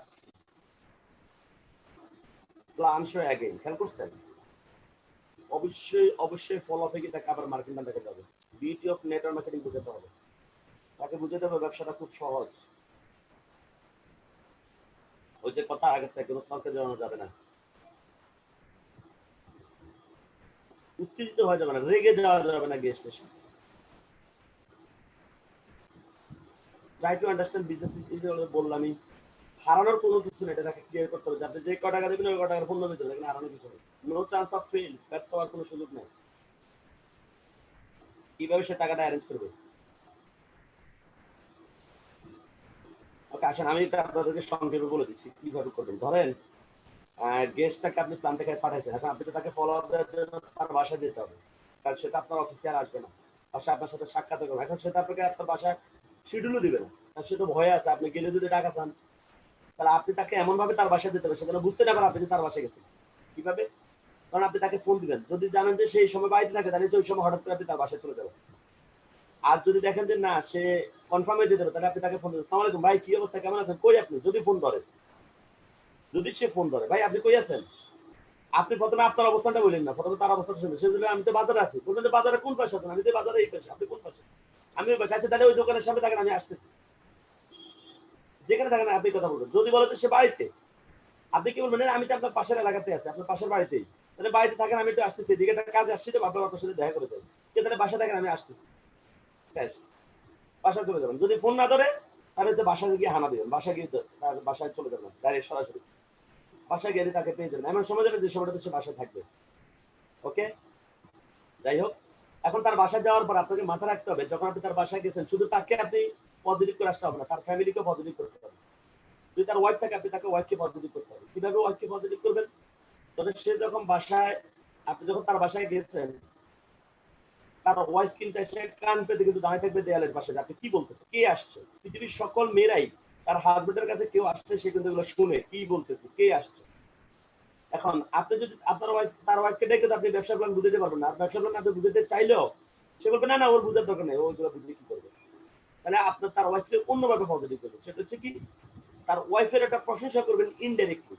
যদি ঘরটা গোছানো থাকে তাহলে ধরেন গোছানো প্রশংসা করবে যে ভাই কি ব্যাপার, আপনার ঘরটা তো খুবই সুন্দর পরিপাটি, এই সুন্দর করে কি গোছা রাখছে, ভাবি নাকি? তুমি হ, আমি বলছি ভাই ভাবি তো খুব গুণবতী, তাহলে দেখা যায় ভাবি কিন্তু এটা শুনে ফেলছে, কিন্তু বলো ভাই আপনার কপাল তো ভালো, তাহলে খুব ভালো ভাবি পেয়েছেন আপনি, তাহলে এই ভাবি কিন্তু এটা শুনে ফেলছে, কিন্তু এই ভাবি কনভিন্স হয়ে গেছে, ভাবিকে আর লাগবে না কনভিন্স করা, কাজ হয়ে গেছে। অথবা ধরেন বাসার মধ্যে তাদের হাজবেন্ড ওয়াইফের ছবি দেখলেন, আগে জিজ্ঞাসা করবেন ছবিটা কার, যে আপনার সাথে ছবিটা কার, যদি বলে আপনার ভাবির, আমার ওয়াইফের, তো তাই নাকি, মাশাআল্লাহ আপনাদের দুজনকে তো খুব সুন্দর বানাইছে, কখনো ভুলে বলেন না যে আপনার ওয়াইফ তো সেরকম, তাহলে সে কিন্তু আপনাকে তার ঘরে আশেপাশে দিতে দেবে না। বলতে হবে কি, আপনাদের দুজনকে তো খুবই সুন্দর বানাইছে ভাই, এই ভাবি কিন্তু কনভিন্স হয়ে গেছে। কিন্তু যদি বাচ্চা কাচ্চা থাকে, বাচ্চাকে নিয়ে আদর টাদর করবেন, বা বাচ্চাকে ছবিটি দেখলে বলবেন বাচ্চাটাকে আর মাশাআল্লাহ খুবই ফুট হয়েছে, তো আপনাদের দুজনের মতো হয়েছে, আসলে আপনার হাজবেন্ডের দুজনে খুব স্মার্ট সুন্দর, তো এই জন্য বাচ্চাটা খুব সুন্দর হয়েছে, কাজ হয়ে গেছে। কিন্তু যখন এই কথাগুলো বলবেন, প্রত্যেকটা স্ত্রী চায় কেউ একজন তার হাজবেন্ডের কাছে তার প্রশংসা করবে। যখন সে বুঝে ফেলবে আপনি তার হাজবেন্ডের কাছে তার প্রশংসা করতেছেন, ওয়াইফ বলবে তার মানে এর সারাক্ষণ এই লোকটার সাথে ঘুরাইতে হবে, তাহলে এই লোকটা সারাক্ষণ আমার ভরসা করবে আর ও আমার প্রতি দুর্বল থাকবে। ওয়াইফ কিন্তু পজিটিভ গেছে। কিন্তু এরপর দেখবেন আপনি চলে আসার পর ওয়াইফে বলবে এই লোকটা কিন্তু খুব ভালো আছে, তুমি কিন্তু লোকটার সাথে কি জন্য আসছে, কাজের জন্য, অবশ্যই কাজটা করবে তিনি। এখন ওয়াইফ যদি কাউকে যদি কোনো কাজ করতে বলে, ওই বেটা ঘরে থাকতে পারবে কাজটা না করে, তার মানে আপনি কিন্তু ওয়াইফ কিন্তু পজিটিভ গেছে, শেষ। এটা একটা কৌশল। এবার যদি তার ওয়াইফ না থাকে, অলরেডি তার মা আছে, মাকে কিভাবে কনভিন্স করবেন, ঘরে ঢুকে তার সাথে কথা বলে, আমি আসছি মূলত খালাম্মার সাথে দেখা করার জন্য, খালাম্মার সাথে দেখা, এই খালাম্মা আপনি কই, আসসালামু আলাইকুম খালাম্মা, আমি কিন্তু আপনার ছেলে, এই যে আপনার ছেলের মতো আরেকটা ছেলে আসছে, এটা আপনার সাথে দোয়া নিতে আসছি, তো খালাম্মা ইনশাআল্লাহ দোয়া করেন, আমি আর ওয়াইফটা কাজ শুরু করতেছি। দেখেন এখনো কিন্তু তার সাথে কোনো আলোচনাই নেই, আপনি ডাইরেক্ট তার মাকে বলে ফেলতেছেন, খালাম্মা শুনেন, আমি আর আপনার ছেলে একটা সাথে আমরা দুই ভাই মিলে একটা কাজ করতেছি, খালাম্মা আপনি যদি দোয়া করেন ইনশাআল্লাহ আমরা কিন্তু ভালো করতে পারবো। তো খালাম্মা আপনি বলেন, আপনি আমাদের জন্য দোয়া করবেন, বলেন। খালাম্মা বলবে যে ছেলে তো ভদ্র আছে, ভালো আছে, দোয়া চাইছে, সালাম টালাম দিছে, এর কাজ হয়ে গেছে, মা পজিটিভ হয়ে গেছে। ওকে, এগুলো হচ্ছে তার ফ্যামিলিকে পজিটিভ করার কৌশল। ওকে, থ্যাংক ইউ। এবার ধরেন আপনি তার সাথে কথা শেষ, তার সাথে কি আপনার কথা, তার ফ্যামিলিকে পজিটিভ করবে, তার সাথে বসবেন। এখন ধরেন তার বাসায় যাওয়ার পর ধরে তার সাথে কিন্তু ব্যবসা নিয়ে কথা বলা যাবে না, কারণ সে অলরেডি, আপনি যে তার বাসায় গেছেন, আমি জসিম ভাইয়ের কথা বুঝতে, জসিম কি বলছে, বস 3 দিনের কাজের প্ল্যান কিভাবে তৈরি করবে, এটা তো বুঝতে পারছি, কি 3 দিনের কাজের প্ল্যান, এটা আমি বুঝতে পারতেছি না, আমাকে আপনি স্পষ্ট ক্লিয়ার করে বলেন। তো যেটা বলতেছিলাম যে আপনি তার বাসায় যাওয়ার পর প্রথমে তার সাথে বিজনেস নিয়ে কোনো আলোচনা করবেন না, বাসায় গিয়ে আগে দেখবেন সে কোন রাজনৈতিক দল করে, বা আগে থেকে তো আপনি জানেন, অথবা তার বাসায় যদি নৌকা দেখেন, শেখ হাসিনার কোনো ছবি দেখেন, তাহলে কিন্তু আপনি ওই সময় ইনস্ট্যান্ট কিন্তু আপনি একটা ইস্যু পেলেন, তার সাথে প্রথমে আপনি ব্যবসা নিয়ে কথা বলবেন। প্রথম হচ্ছে সে পছন্দ করে এমন একটা টপিক নিয়ে প্রথমে কথা বলবেন। কেন? কারণ সে তার পছন্দের বিষয় নিয়ে আপনার সাথে কথা বলে, সে আপনার সাথে ইজি হয়ে যাবে, সে আপনার সাথে মিশে যাবে। ধরুন সে যদি আমলিক করে, তাহলে আপনার তার ঘরে গিয়ে যদি শেখ হাসিনার কোনো ছবি দেখেন, আপনি কিন্তু শেখ হাসিনার ছবি দিয়ে তাকায় থাকবেন, সে এসে বলবে ভাই কি দেখেন, ভাই দেখতেছি দেখেন একটা নেত্রী রে ভাই, বাংলাদেশে এরকম একটা নেতৃত্ব দেখেন না, পুরো দেশটাকে পুরো ফ্লাইওভার, মানে শেখ হাসিনা যে ভালো ভালো কাজগুলো করছে এগুলোকে আপনি একটু হাইলাইটস করে দেবেন। তখন সে দেখবেন যে আওয়ামী লীগ নিয়ে মোটামুটি 2-4-10-15 মিনিট কথা বলবে, কথা বলা যখন তার শেষ হয়ে যাবে, একটা পর্যায়ে সে নিজে বলে ফেলবে আচ্ছা আপনি কি জন্য আসছেন বলেন, দেখছেন যা কথা এসে পড়ছে কিন্তু সে, বাট প্রথমে ব্যবসা নিয়ে কথা বললে সে কিন্তু খুব বিরক্তি ফিল করবে। আর আপনি যদি তার সাথে তখন আওয়ামী লীগের প্রশাসন নিয়ে কথা বলেন, সে কিন্তু বুঝে ফেলবে আপনি আওয়ামী লীগ করেন। আর সে বলবে না দলীয় লোক পাইছি তার সাথে একটু কথা বলি। যদি বিএনপি করে তখন আপনি বিএনপির পক্ষে কথা বলবেন, যদি আপনি জামাত করে জামাতের পক্ষে কথা বলবেন, কারণ আমরা তো কোনো দল করি না, আমরা তো সব দল করি। ওকে, এরপরে হচ্ছে নাম্বার, যদি সে ফুটবলার হয় তাহলে ফুটবল নিয়ে কথা বলবেন, যদি সে ক্রিকেটার হয় ক্রিকেটার নিয়ে কথা বলবেন, মানে সে কি পছন্দ করে ওই বিষয় নিয়ে আপনি কথাটা তুলবেন, তাহলে সে 5-10 মিনিট কথা বলেই সে এক পর্যায়ে আপনার বলে ফেলবে যে তো আসলে আপনি কি জন্য আসছেন বলেন। আপনি বলুন না আসলে বিষয়টা এরকম না, ভাবলাম আপনার সাথে কথা বলে যাচ্ছি একটা বিষয় নিয়ে কথা বলার জন্য। আচ্ছা ওই দিন যে আমরা বিজনেসটা নিয়ে কথা বললাম, চিন্তা করলাম বিষয়টা নিয়ে আপনার সাথে আবার একটা পরামর্শ করে যাই। আচ্ছা ওই দিন যে আপনি বিজনেস প্ল্যানটা দেখছেন আপনার কাছে সবচেয়ে ভালো লাগছিল কোন জিনিসটা? ভুলেও কখনো বলবেন না ওই দিন আপনাকে যে আমি বিজনেস প্ল্যান দেখাইছি এটা নিয়ে আপনি কি চিন্তা ভাবনা করছেন। অনেকে খুব বুদ্ধি করে এসব কথা বলে, এগুলো সব হচ্ছে নেগেটিভ কথা। আপনি নেগেটিভ মানে সে তো নেগেটিভ হয়ে আছে, আপনি তারা নেগেটিভ বলা শুরু করে দিচ্ছেন। অথবা অনেকে বলে আচ্ছা ওই দিন আমি আপনার যে প্ল্যানটা দেখালাম তাহলে আপনার মনে কি কোনো কোশ্চেন তৈরি হয়েছে? আপনি কোশ্চেন তৈরি হয়েছে কিনা এটা তো একটা নেগেটিভ শব্দ, কোশ্চেনের কথা আসবে কেন এখানে? তাহলে তাকে বলতে হবে কি পজিটিভ, যে আপনার কাছে কোন জিনিসটা সবচেয়ে বেশি ভালো লাগছে। এইবার সে কিন্তু আপনার প্ল্যানটা থেকে ভালোটা বলবে, সে তার বলবে না যে আমার কাছে সবচেয়ে বেশি ভালো লাগছে এই কোম্পানি যদি বন্ধ হয়ে যায়, এ কথা কি সে কখনো বলবে? সে বলবে না আপনাদের প্রোডাক্ট গুলো আমার কাছে ভালো লাগছে। আপনি বলবেন রাইট। এখন সে ধরেন বলছে যে ভাই আপনাদের প্রোডাক্ট গুলো আমার কাছে ভালো লাগছে, আপনি যদি বলেন যে মিয়া আপনার মাথা আসলে কিচ্ছু নেই, প্রোডাক্ট বুঝিনি, এত টাকা ইনকাম আপনি এটা চোখে বললো না, এই তো দ্বিমত হয়ে গেল। কিন্তু মানে সে যাই বলবে আপনি সাথে সাথে বলে দিবেন রাইট, মানে তার পছন্দটাই সঠিক। বলবেন ইয়েস আপনি জানেন আমিও কিন্তু 300-তে কাজ করে শুধু এই প্রোডাক্টের জন্য। আপনি জানেন এই প্রোডাক্টে আমার কি কি উপকার হয়েছে। এবার নিজের কিছু প্রোডাক্টের উপকার করে দিবেন, নিজের মা বাবার কি উপকার হয়েছে সেটা বলে দিয়ে আপনি চলে আসবেন যে দেখেন আমাদের কোম্পানি বলছে আপনি যদি এই ভালো প্রোডাক্ট নিয়ে কাজ করে আমাদের এখান থেকে মাত্র $38 অথবা একটা গোল্ড কার্ড ক্রয় করে যদি ডিস্ট্রিবিউটরশিপ নিতে পারেন তাহলে আপনি হয়ে যান আমাদের কোম্পানির একজন 4 স্টার ডিস্ট্রিবিউটর। আপনি কোম্পানি থেকে এটা পাবেন। এই যে শুরু আপনি কিন্তু মার্কেটিং প্ল্যানে কিন্তু এসে পড়ছেন, কিন্তু সে কিন্তু বুঝুন আপনি যে মার্কেটিং প্ল্যানে ঢুকে গেছেন। তাহলে বুঝতে পারছেন কিভাবে মার্কেটিং প্ল্যানে ঢুকবেন। সে যদি বিজনেস প্ল্যান বলে বিজনেস প্ল্যানে চলে যাবেন, মানে আপনি তো তাকে কি বলছেন কোনটা ভালো লাগছে ওই ভালো পয়েন্টটা ধরেই আপনি টোটালি প্ল্যানটা আবার দেখা দিবেন। এখন আপনি বলেন যে ভাই ওই দিন তো প্ল্যানটা দেখাইছি, চিন্তা করতেছি প্ল্যানটা নিয়ে আমরা আরেকবার বসি। সে বলবে না ওইটা তো একবার দেখছি আর এটা কি দেখবো। সে কিন্তু আপনার সাথে প্ল্যানটা দেখতে একদিন এখন সে দেখতে চাচ্ছেন, আপনি তারা বলবেন না না না ভাই দেখেন প্লিজ দেখেন না, দেখেন না প্লিজ প্লিজ রিকোয়েস্ট একবার দেখেন প্লিজ প্লিজ। সে বলবে কি দেবে তারা এটা তাহলে এটা আপনার হাতটা তো খোঁজার হাত হয়ে গেল। ভুল মনে রাখবেন আপনাকে কথায় জাত কথায় মাত কথায় কাত কথায় ভাত, কথা দিয়ে আপনাকে সবকিছু করতে হবে, মনে রাখতে হবে সবসময়। উদ্দেশ্য কি তাকে প্ল্যানে নিয়ে আসা। তো এই আমি যে ফর্মুলা এই ফর্মুলা আপনি প্ল্যানে চলে আসেন। ওকে, এটা হচ্ছে কি একটা মানুষকে ফলো আপে গিয়ে পুরো প্ল্যান দেখানো। এবার তাকে প্ল্যান দেখানোর তার বিউটি অফ নেটওয়ার্ক মার্কেটিং বুঝাবেন, সেই ব্যবসাটা করলে সে কি কি পাবে। হ্যাঁ, এরপরে আপনি তাকে কিভাবে হেল্প করতে পারবেন এটা একটু দেখাবেন, যেখানে টিম ওয়ার্কের মাধ্যমে কাজটা হবে, আপনাকে একা একা করা লাগবে না। এরপরে আগে আসলে যে কিভাবে সুযোগ সুবিধা পাওয়া যায়, আগে আসলে কিভাবে ইনকাম পাওয়া যায়, আগে আসলে সে যে উপরে থাকবে এগুলো তাকে আপনি ক্লিয়ার করে বোঝাবেন। আবার বুঝানোর পর দেখবেন এবার সে নিজেই আপনাকে বলবে যে ওই আবার আগের মতো সূত্র, যে তাহলে এখন আমরা কোন কোন আইটেম নিয়ে শুরু করবো এটা বলুন তো দেখি। প্রোডাক্ট সিলেকশন করে আপনার তো ফর্ম ফিল আপ করাই আছে, এখন শুধু শুরু করা বাকি। কারণ আপনি যদি এখন শুরু করেন তাহলে এরপরে যারা জয়েন করবে তারা কিন্তু অটোমেটিক আপনার নিচে চলে আসবে। ওকে, তো এই হচ্ছে আমার ফলো আপের রেজাল্ট। আমি আপনাদের সবাইকে বলবো ফলো আপ একবার দুইবার তিনবার চারবার, যে গেস্ট যত বেশি ফলো আপ দেওয়ার পর জয়েন করে ওই ডিস্ট্রিবিউটর কাজ তত ভালো করে। আমি আবার বলি যে লোকটাকে 5বার 6বার 7বার ফলো আপ দেওয়ার পর সে জয়েন করবে, মনে রাখবেন সে কিন্তু কাজ করবে সবার চেয়ে বেশি, কারণ সে শুরু করার আগেই সে ভালো করে এটা বুঝে নিচ্ছে। ওকে, আর যে আইসে শুরু করছে তাকে তো আবার ভালো করে শিখাতে হয় তারপরে সে করে। ওকে, তো ইনশাল্লাহ আমরা ফলো আপটা মোটামুটি জেনে ফেললাম। আমরা মোটামুটি ফলো আপ নিয়ে এখন আমি বসকে বলবো যে বস ফলো আপে আপনি একটু আমি ক্লোজিং ট্রেনিং আবার শুরু করব। আমি একটু পানি খাবো, তো আমাকে একটু 2 মিনিটের জন্য একটু সময় দিতে হবে বস।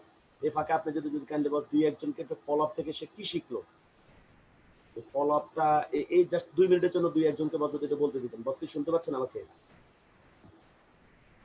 হ্যালো, জি বস,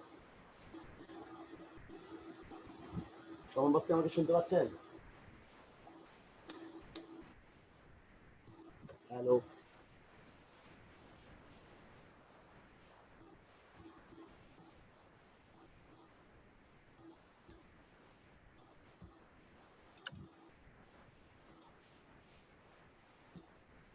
বস কি শুনতে পাচ্ছেন আমার কথা? বস মনে হয় ফোনের কাছে নাই। আমরা যারা আছি আমরা 2 মিনিটের জন্য একটু রেস্ট নেই। আমরা একটু যদিও আমরা আসলে আমার তো আপনাদেরকে অডিও অন করার আমার কোনো সুযোগ নাই, তো আমরা একটু নিজেরা একটু আমি যে ফলো আপটা বললাম ফলো আপটা আপনারা নিজেরা একটু চিন্তা করেন আর আমাকে জাস্ট 2 মিনিটের জন্য একটু সময় দেন। আর যদি বস এসে কথা বলে তাহলে আপনারা বলবেন বসকে যে 2 মিনিটের জন্য একটু বিরতি দেওয়া হয়েছে।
ওকে, থ্যাংক ইউ সবাইকে।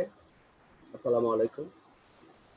আশা করি আমরা সবাই ভালো আছি এবং সবাই মনোযোগ দিয়ে ট্রেনিংগুলো শুনতেছি। আসলে একটা জিনিস সবসময় মনে রাখবেন, আপনি আপনার জীবনে যেখানে কাজ করেন না কেন প্রত্যেকটা প্রফেশনের কিছু আলাদা কিছু নিয়ম আছে এবং কাজেরও আলাদা কিছু ধরন আছে। এখন আপনি যদি আপনার মতো করে যদি কাজটা করতে চান তাহলে হবে না। আপনাকে কাজটা যেভাবে করলে হবে সেভাবে করতে হবে। এই কথাটা আপনার সবসময় মনে রাখবেন। আমরা অনেক সময় কাজটাকে আমাদের মতো করে করতে, আমাদের মতো তো হবে না। কারণ কাজটা যদি আমাদের মতোই হতো তাহলে তো একটা কাজের নির্দিষ্ট কোনো বৈশিষ্ট্যই থাকতো না। তাহলে প্রত্যেকটা ব্যক্তি তার নিজের মতো করে করতো। তো একটা কাজে তো এত বৈশিষ্ট্য থাকতে পারে না। একটা তো মানুষের চিন্তা, তাহলে ধরেন নৌকা, এখন নৌকা একভাবে চলে, হ্যাঁ, অথবা পানিতে যখন আমরা চলি আমাদেরকে কিভাবে চলতে হয়, সাঁতার কাটতে হয় পানিতে। এখন আমরা কি রাস্তা কি সাঁতার কাটতে পারবো? শুকনা রাস্তা, পাকা রাস্তা পারবো? পারবো না। রাস্তা দিয়ে হাঁটতে হবে। আবার পানিতে গভীর পানিতে আপনি হাঁটতে পারবেন না, সেখানে আপনাকে সাঁতার কাটতে হবে। আবার বিমান, সে উড়াল দিতে চান, না আমি বিমান নিয়ে আমি হাঁটবো, এটা কি সম্ভব? না।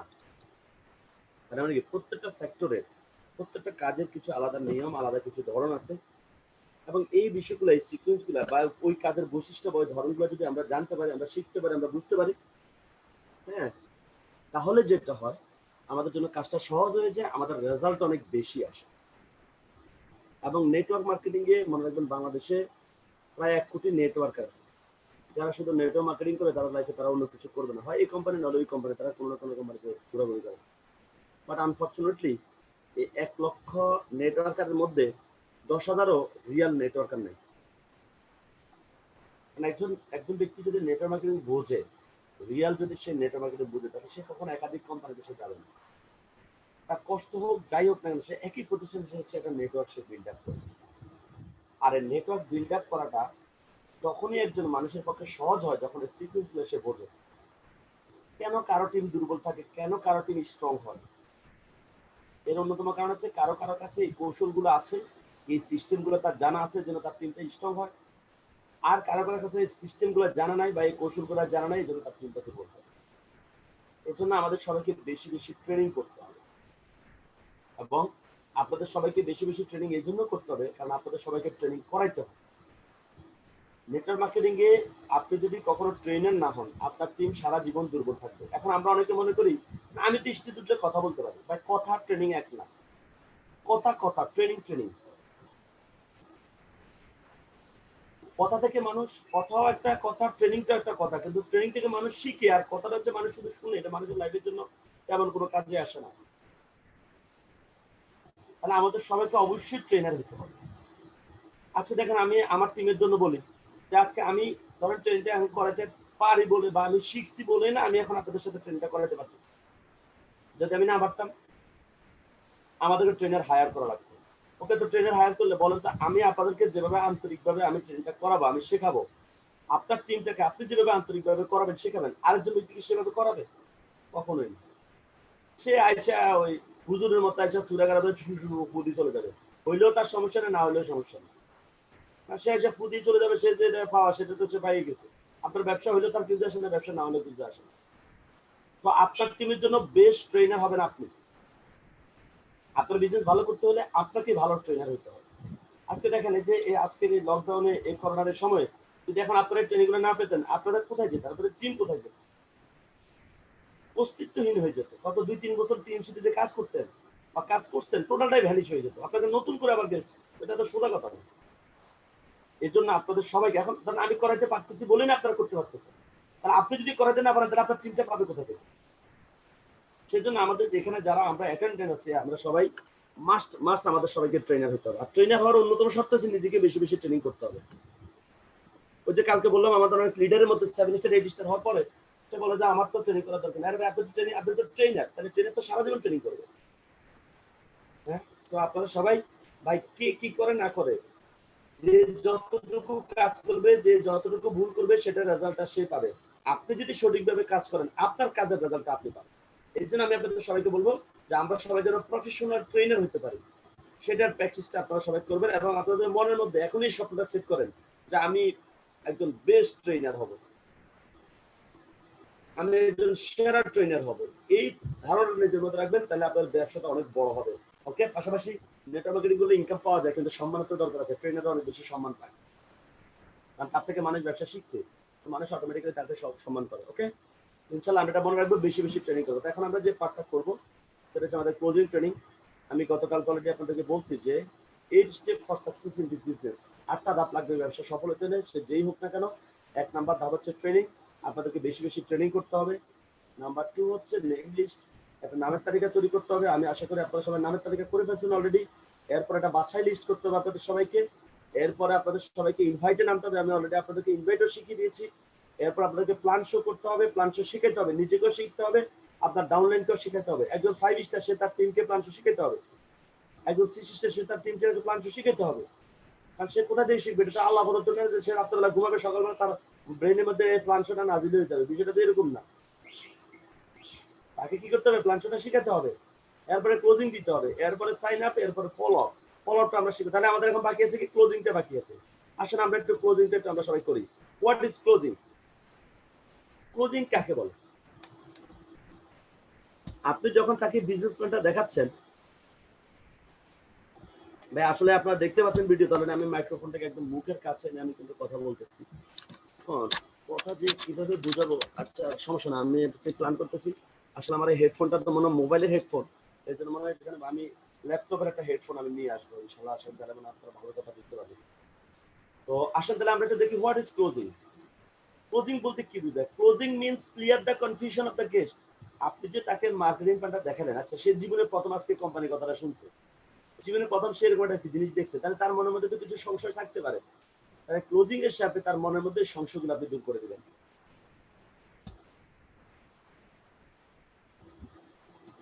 দিস ইজ দ্য কি point of network business for success.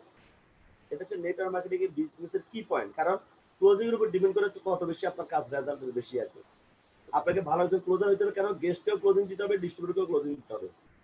যত বেশি ক্লোজিং দিতে পারবেন ইনকাম তত বেশি হবে।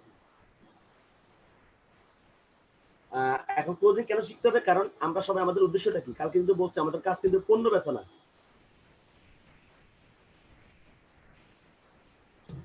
হ্যাঁ, যে যাদের সাউন্ড কম শোনা যায় আপনারা একটু কাইন্ডলি নেটওয়ার্কটার প্রবলেমের জন্য অথবা কম শুনেন, অনেকেই ভালোভাবে শুনতেছে। ওকে, তো যাই হোক যেটা বলতেছিলাম, স্যার আমরা শুনতে পাচ্ছি, কোনো অসুবিধা নেই। ওই যে যাদের সাউন্ডের প্রবলেম ওনাদের ওনাদের নিজেদের মোবাইলের সাউন্ডটা বাড়ায় নিতে বলেন, সাউন্ডটা একদম ক্লিয়ার। ওকে, তো যেটা বলতেছিলাম যে আমাদের টার্গেটটা কি, এটাকে আমাদের ক্লিয়ার হতে হবে। সেটা হচ্ছে আমাদের টার্গেট হচ্ছে একটা নেটওয়ার্ক বিল্ড আপ করা। এখন মনে রাখবেন, মানুষ কখন আপনার সাথে আসবে? যখন আপনি মানুষকে কথা দিয়ে, যুক্তি দিয়ে আপনি মানে কনফার্ম করতে পারবেন, তাকে বুঝাতে সক্ষম হবেন যে হ্যাঁ আপনি যে মতামত মতে আছেন আপনার মতটা সঠিক। এই জন্য আমাদের সবাইকে ক্লোজিংটা এক্সপার্ট হতে হবে। যত বেশি ক্লোজিং দিবে আপনার নেটওয়ার্ক তত বেশি বিল্ড আপ হবে, আপনার নেটওয়ার্ক তত বেশি বড় হবে। আর এই ব্যবসার সফলতার অন্যতম সেরা কাজ হচ্ছে আপনি নেটওয়ার্ক বিল্ড আপ করা। আমরা অনেকে হয়তো অনেক ভালো মার্কেটিং পারি, অনেক ভালো প্রোডাক্ট সেলিং পারি, বাট আপনি প্রোডাক্ট সেলিং ভালো পারেন, এটা হচ্ছে আপনার এক্সট্রা গুণাগুণ। বাট আপনি শুধু প্রোডাক্ট সেল করতে পারলেই যে আপনি এখানে সফল হবেন কথাটা ঠিক না। বরং আপনি নেটওয়ার্ক বিল্ড আপ করতে পারেন, আপনার প্রোডাক্ট সেল অটোমেটিক্যালি হবে। আচ্ছা তাহলে আমরা একটু দেখি লাইফ মানে কি। এলতে হচ্ছে লেবারিয়াস, পরিশ্রমী হইতে হবে আমাদের। যদি জীবনে সফল হতে চান আপনাকে পরিশ্রম করতে হবে, কষ্ট করতে হবে। এরপরে ইঞ্জিনিয়ার, আমার শুধু গাধার মতো পরিশ্রম করলে হবে না, বুদ্ধিমত্তার সাথে পরিশ্রম করতে হবে আপনাকে। এরপরে ফাইট, যুদ্ধ করতে হবে। কার সাথে? ব্যর্থতার সাথে যুদ্ধ করতে হবে। কারণ আপনাকে ব্যর্থতা যদি হারাতে পারে তাহলে আপনি ব্যর্থ হয়ে যাবেন, আর আপনি যদি ব্যর্থতাকে হারাতে পারেন তাহলে আপনি জয়ী হয়ে যাবেন, আপনি বিজয়ী হবেন, আপনি সফল হবেন। তো এই জন্য ব্যর্থতা যেন আমাদের জীবনে না আসে সেজন্য আমাদের সবাইকে সবসময় ব্যর্থতার সাথে যুদ্ধ করতে হবে। আপনাকে সবসময় আতঙ্কে থাকবেন, আপনি সবসময় এটা মনে রাখবেন যে আপনার পেছনে ধরেন চাপাতে নিয়ে একটা লোক আপনাকে দৌড়াচ্ছে, যে আপনাকে ধরতে পারলে আপনাকে কোপায় মেরে ফেলবে। বলতো আপনি কিভাবে দৌড়বেন তখন? জীবন বাঁচানোর জন্য দৌড়বেন না? ঠিক একইরকম আপনি চিন্তা করবেন আপনার পেছনে দারিদ্রতা, ব্যর্থতা, এগুলো আপনার পেছনে সার্বক্ষণিক আপনাকে দৌড়াচ্ছে চাপাতে নিয়ে। তো সে যদি একবার আপনাকে ধরতে পারে আপনার জীবনটা কিন্তু শেষ হয়ে যাবে। তো আপনাকে এমন ভাবে ধরতে হবে, এমন ভাবে কাজ করতে হবে, এমন ভাবে সংগ্রাম করতে হবে যেন ব্যর্থতা, দারিদ্রতা আপনাকে যেন টাচ করতে না পারে। কারণ যদি ব্যর্থতা, দারিদ্রতা আপনার জীবনে আসে, আপনি জীবিত হয়েও আপনি মৃত হয়ে যাবেন। আর সমাজে আপনার কোনো ভ্যালু থাকবে না, ফ্যামিলিতে আপনার কোনো ভ্যালু থাকবে না, কেউ আপনাকে মূল্যায়ন করবে না, আপনি খাবার খাইতে মানে সব দিকে আপনার মানে ন্যায় নাই, আপনার কোনো কিছু আপনার, তখন আপনার জীবনটা হবে যে বেঁচে থেকেও আমি মৃত। সেজন্য ব্যর্থতার সাথে ফাইট করার মানসিকতা আমাদের থাকতে হবে, যে আমাকে জিততে হবে, এর বিকল্প কোনো রাস্তা আমার নাই। আর এই কাজগুলো যখন আমরা করতে পারবো তখন আমাদের ইনকাম হবে। আর যখন আমরা ইনকাম করতে পারবো তখন আমাদের জীবনটা সুন্দর হবে। ওকে, বলা হয়েছে success does not just come. সফলতা কখনো আমাদের কাছে আসবে না এন্ড ফাইন্ড ইউ, আমাদেরকে খুঁজে নেবে না, বরং you have to go out and get it. আমাদেরকে সফলতার কাছে যেতে হবে, আমাদেরকে সফলতার কাছে যেতে হবে এবং এই সফলতাটাকে আমাদেরকে চিনিয়ে নিয়ে আসতে হবে। সফলতা কখনো আমাদের কাছে আসবে না, সফলতা কখনো এসে আপনার দরজা নক করবে না যে আমাকে নিয়ে যাও, বরং আপনাকে গিয়ে সফলতার দরজা ভেঙে আপনাকে সফলতাকে চিনিয়ে নিয়ে আসতে হবে। For success in this business, you need to be expert in closing. আপনাকে ক্লোজিং এ এক্সপার্ট হতে হবে। আসলে কেন মানুষ ক্লোজিং এ ফেল করে, কেন মানুষ ভালো ক্লোজিং দিতে পারে না? আত্মবিশ্বাসের অভাব। সে তার কাজটাকে নিয়ে সে আত্মবিশ্বাসী না, এবং সে যে টিএনসি থেকে গোল্ড লাইন ডিরেক্টর হবে এটা নিয়ে তার মনের মধ্যে এখনো ভয় আছে, সংশয় আছে। তো এদের ভালো ক্লোজিং, ফিয়ার অফ ফেলিউর, ব্যর্থ আর ভয় আছে তার মধ্যে। ট্রেনিং এর অভাব, ট্রেনিং করে না। আপনারা জানেন, আপনাদেরকে আমি একটা বাস্তব কথা বলি, আমি যখন একটানা ৩-৪ দিন, তখন আমি কোনো কারণে গ্রামের বাড়িতে গেলাম। তো গ্রামের বাড়িতে সাধারণত আমি থাকলে সেখানে তো আমার কোনো গেস্ট প্রাংশ হয় না, কিন্তু আমি যখন পল্টন অফিসে বসি প্রতিদিন ২, ৪, ৫ জন গেস্ট প্রাংশ আমার হয়, এটা আমার ডিস্ট্রিবিউটর জানে। কারণ আমি অফিসে থাকা অবস্থায় যদি কারো কোনো গেস্ট আসে, ওরাও চায় আমি প্ল্যানটা দেখাই, আর আমিও চিন্তা করি যে প্ল্যানটা একটু প্র্যাকটিস করবো। কারণ আমি না দেখাতে দেখাতে আমি যখন একটা গেস্টকে প্ল্যানটা দেখাই, তখন আমার কিন্তু একটা প্র্যাকটিস হয়ে যায়, আমার মধ্যে একটা মোটিভেশন চলে আসে, আমি আবার নিজে নিজে ট্রেনিং হয়ে যায় আরেকটা, কারণ তাকে দিয়ে আমার একটা প্র্যাকটিস হয়। তো মোটামুটি অফিসে আমি যখন থাকি, আমি প্রতিদিন মোটামুটি 4-5 জন গেস্টকে আমি প্ল্যান দেখাই, বাট যখন বাড়িতে যাই তখন তো আমার এই প্ল্যান শোটা হয় না।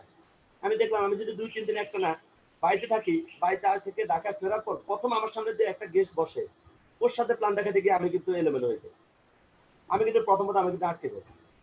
সেখানে আমাদের অনেক 7 স্টার 8 স্টার আছে, তারা মনে করে আমি 7 এসে আমি তো এখন আর প্ল্যান শো করবো না, আমি 8 হয়ে গেছে, আমি কি এখন কেন প্ল্যান, এটা কিন্তু রং অ্যাটিটিউড, জানেন? আর ভাই আপনি প্ল্যান শো করাটা হচ্ছে আপনার জন্য একটা নিজের জন্য একটা ট্রেনিং। সবাই অবশ্যই প্ল্যান শো করবেন, 6 স্টার 7 স্টার যারা আছেন সবাই প্ল্যান শো করবেন, 5 স্টার 6 স্টার। এটা হচ্ছে আপনাদেরকে নিজেদেরকে একটু ঝালাই করা, কারণ একটা নেটওয়ার্ক মার্কেটিং এর জন্য সবচেয়ে বড় ট্রেনিং হচ্ছে নেটওয়ার্ক মানে মার্কেটিং প্ল্যান শো।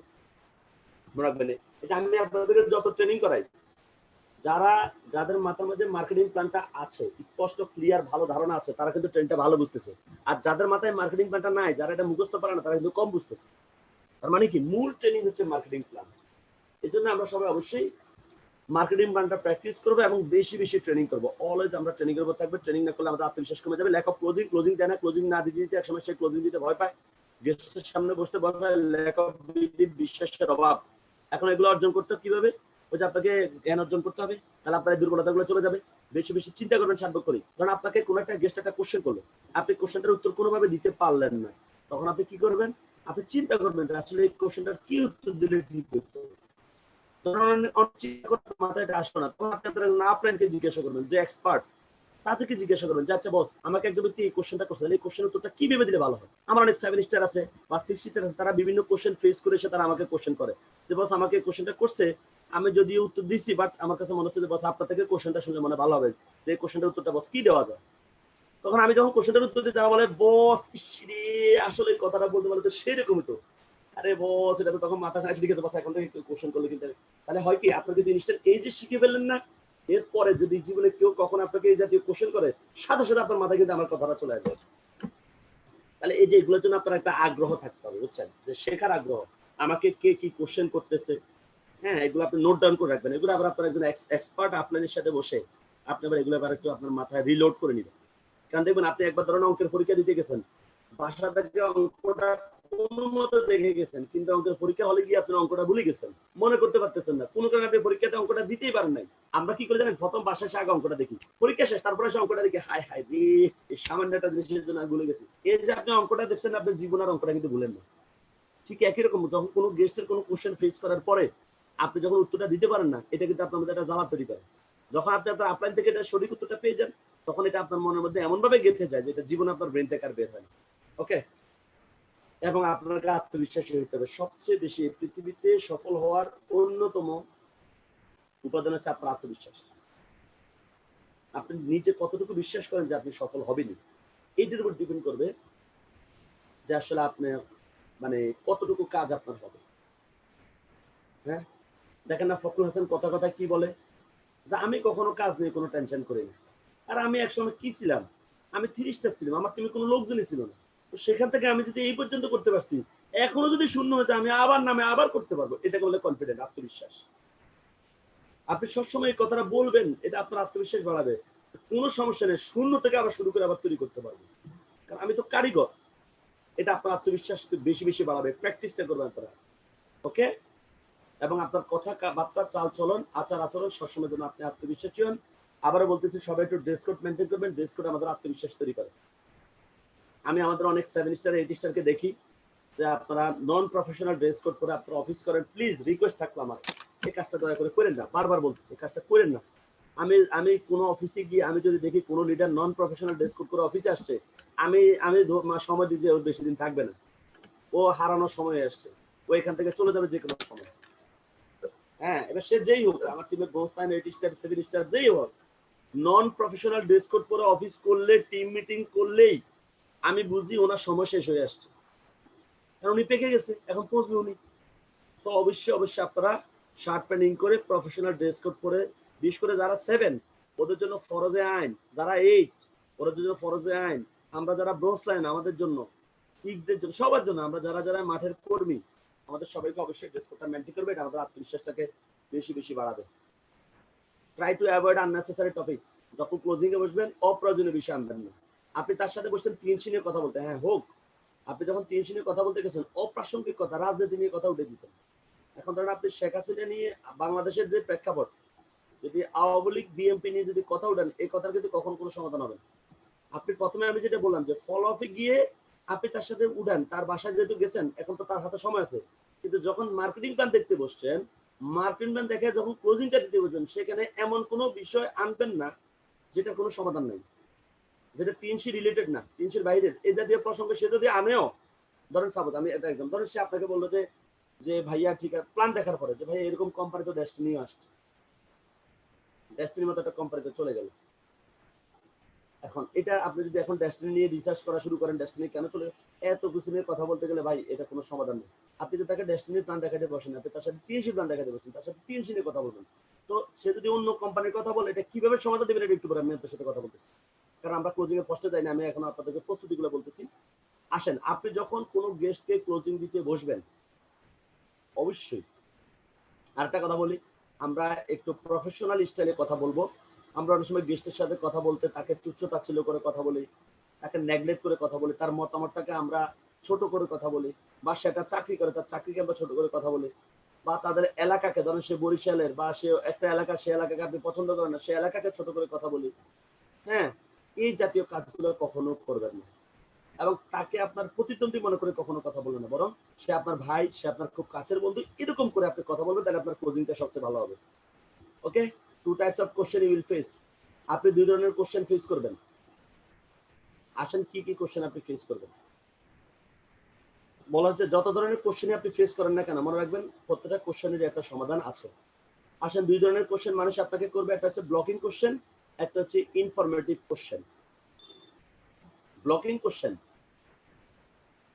এটা যে ব্যক্তিটা আপনাকে ব্লকিং কোশ্চেন করবে, বুঝতে পারবেন ও আপনাকে আটকাইতে আসছে, ও আসলে আপনার সাথে কাজ করার জন্য অতটা পজিটিভ না, ও আপনাকে আটকাবে ব্লকিং কোশ্চেন করতে আসছে। আর ইনফরমেটিভ কোশ্চেন হচ্ছে সে আপনার কাছে জানার জন্য আসছে, পজিটিভ মাইন্ডেড। তো কে ব্লক করতে আসছে, কে ইনফরমেশন দিতে আসছে, এটা আপনাকে স্পষ্ট হইতে হবে। তো ব্লকিং কোশ্চেন কোনগুলো আমি বলে দিচ্ছি। যে কোশ্চেনের আগে ইফ মানে যদি থাকবে, এটা ব্লকিং কোশ্চেন। যদি কোনো কোশ্চেন যদি দিয়ে শুরু হয় বা যদি দিয়ে শেষ হয়, এটা ব্লকিং কোশ্চেন। হয়তোবা, মনে হয়, এগুলো সব হচ্ছে ব্লকিং, মেবি এগুলো সব হচ্ছে আপনার ব্লকিং কোশ্চেন। ওকে, সো ব্লকিং কোশ্চেনে কখনো সরাসরি কোনো উত্তর দিবেন না।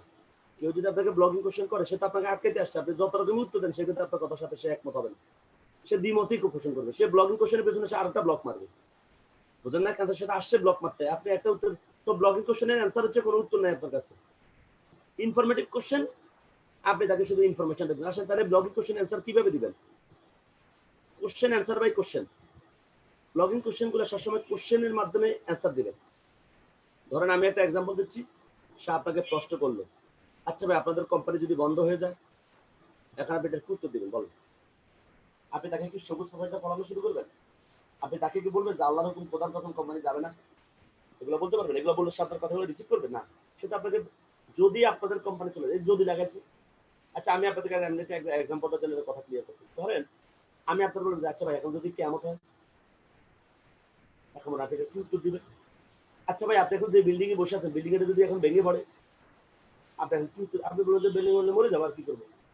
কেমন মরে যাবো, আর কি করবো? এই কথাটা কোনো সমাধান আছে? তাহলে এখন আপনি সে আপনার, আচ্ছা ভাই কোম্পানি যদি বন্ধ হয়েছে, আপনি বলেন যদি বন্ধ হলেও হবে, কি করবো? ওই সময় তাহলে আমি কাজ করবো না, না করলে না করবেন, তা কি হলো রেজাল্ট? রেজাল্ট তো জিরো। তাহলে যে কোশ্চেনটা যদি দিয়ে শুরু হবে, অবশ্যই অবশ্যই আপনি কোশ্চেনের কোনো উত্তর দেবেন না। ওকে, তাহলে কি করবেন? যদিটাকে আজকে উঠে দিবেন, যদিটাকে উঠে দিয়ে কেন হোয়াই যোগ করে দিবেন। কেন আপনার কাছে মনে হইলো যে আমাদের কোম্পানি বন্ধ হবে? এবার সে উত্তর দেখ। ব্লগিং কোশ্চেন যে করতে আসবে, কোনো কোশ্চেনের উত্তর আপনি দিবেন না, কোশ্চেনের উত্তর তারা দিয়ে দেবে। সে তুই যদি ব্লগ করতে আসছিস, কারা কত ব্লগ মারতে পারে, স্যার আমি তোর কত ব্লগ দিতে পারি দেয়। তাহলে সে যদি বলে আপনাদের কোম্পানি যদি বন্ধ হয়ে যায়, আপনি বলবেন কেন আপনার কাছে মনে হয় আমাদের কোম্পানি বন্ধ হয়ে যাবে? আচ্ছা বলেন তো, একটা কোম্পানি কি কি কারণে বন্ধ হয়?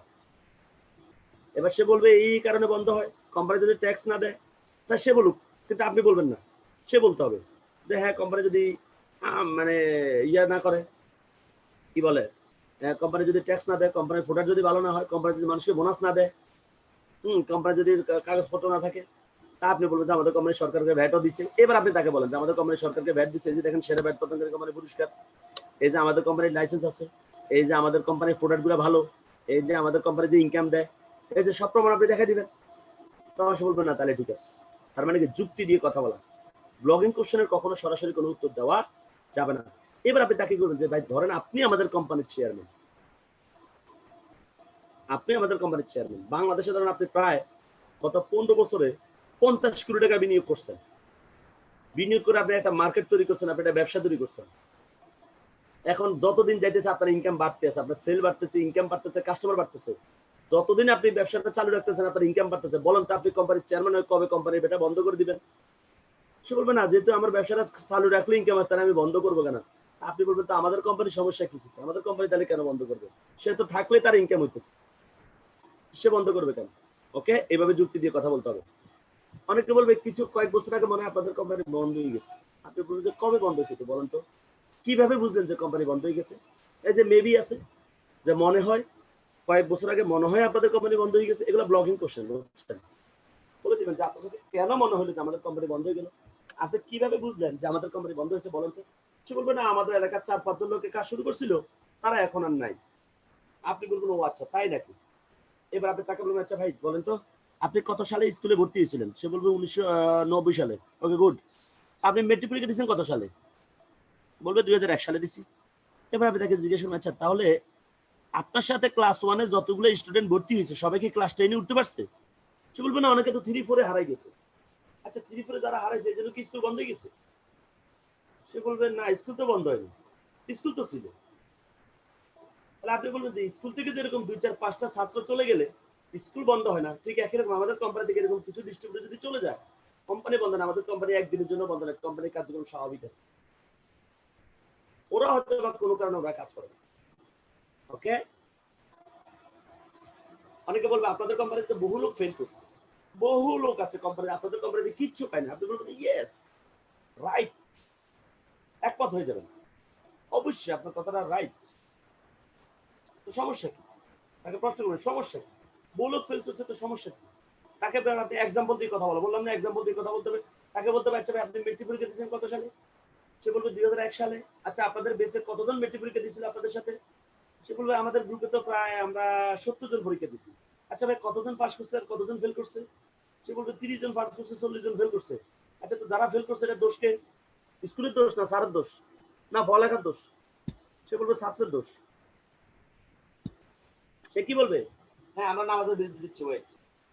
সে বলবে কি ছাত্রের দোষ। আপনিও ঠিক সেম তখন কথা বলবেন যে একই রকম আমাদের কোম্পানিতে যারা ফেল করে, এখন সে কেন ফেল করছে সে নিয়ম কানুন মানে নাই, ঠিক একই রকম আমাদের কোম্পানিতে যারা নিয়ম কানুন মানে না তারা তো ফেল করবেই। এখন আপনি তাকে বলবেন আপনি কি পাস করছেন না ফেল করছেন? সেটা আমি তো পাস করছি। তাহলে আপনি আপনি কি পাশের দলে না ফেলের দলে? পাশের দলে। কেন? বলে আমি নিয়ম কানুন মানছি। তাহলে আপনি কি নিয়ম মানার দলে না না মানার দলে? সেগুলো অবশ্যই নিয়ম মানার দলে। তো আসেন, আপনি যদি নিয়ম মানেন তাহলে আপনি সফল হবেন। আমাদের কোম্পানিতে বহু লোক আছে সফল যারা নিয়ম মানছে, তখন আপনি আপনাদের এক্সাম্পল টেনে নিয়ে আসবেন যে আমাদের শামসুদ্দিন স্বপন বস সে এটা পাইছে, আমাদের কামরুজ্জামান বস সে এটা, আপনাদের অনেক লিডার আছে।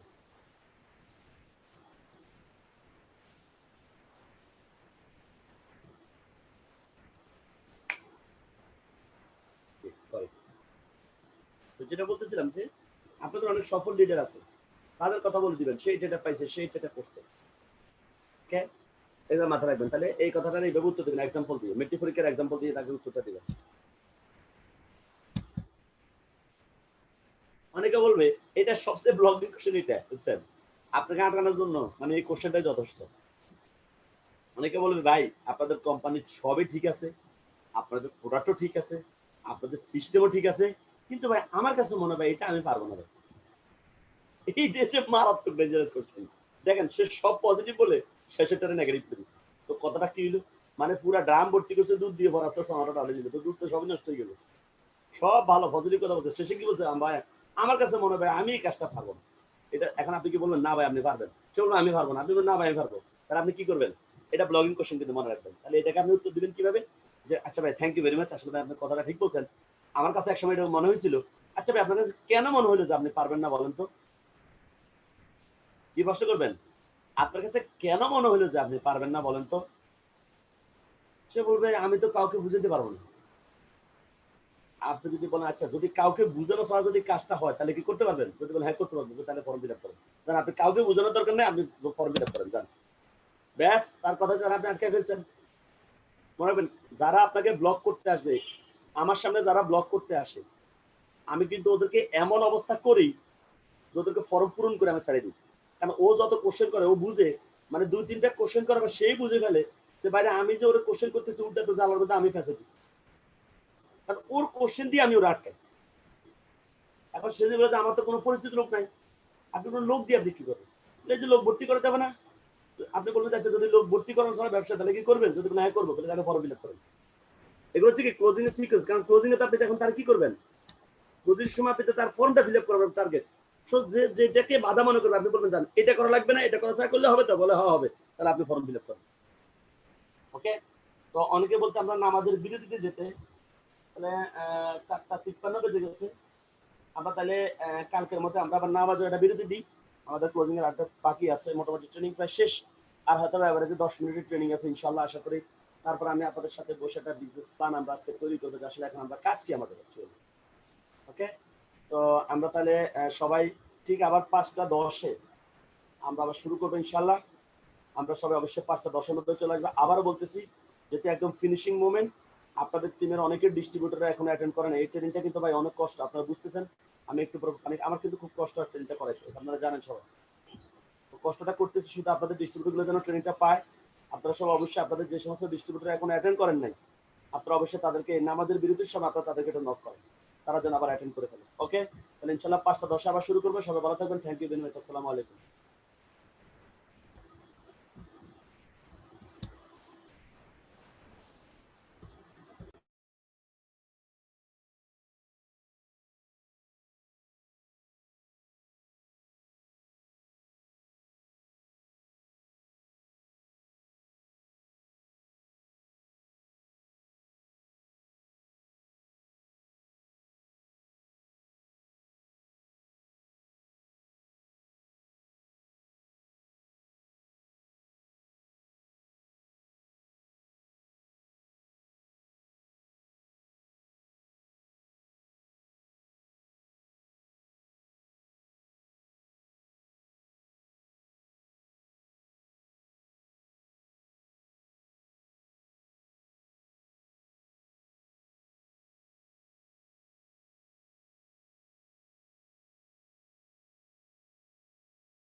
এখন কি বিরতি চলতেছে?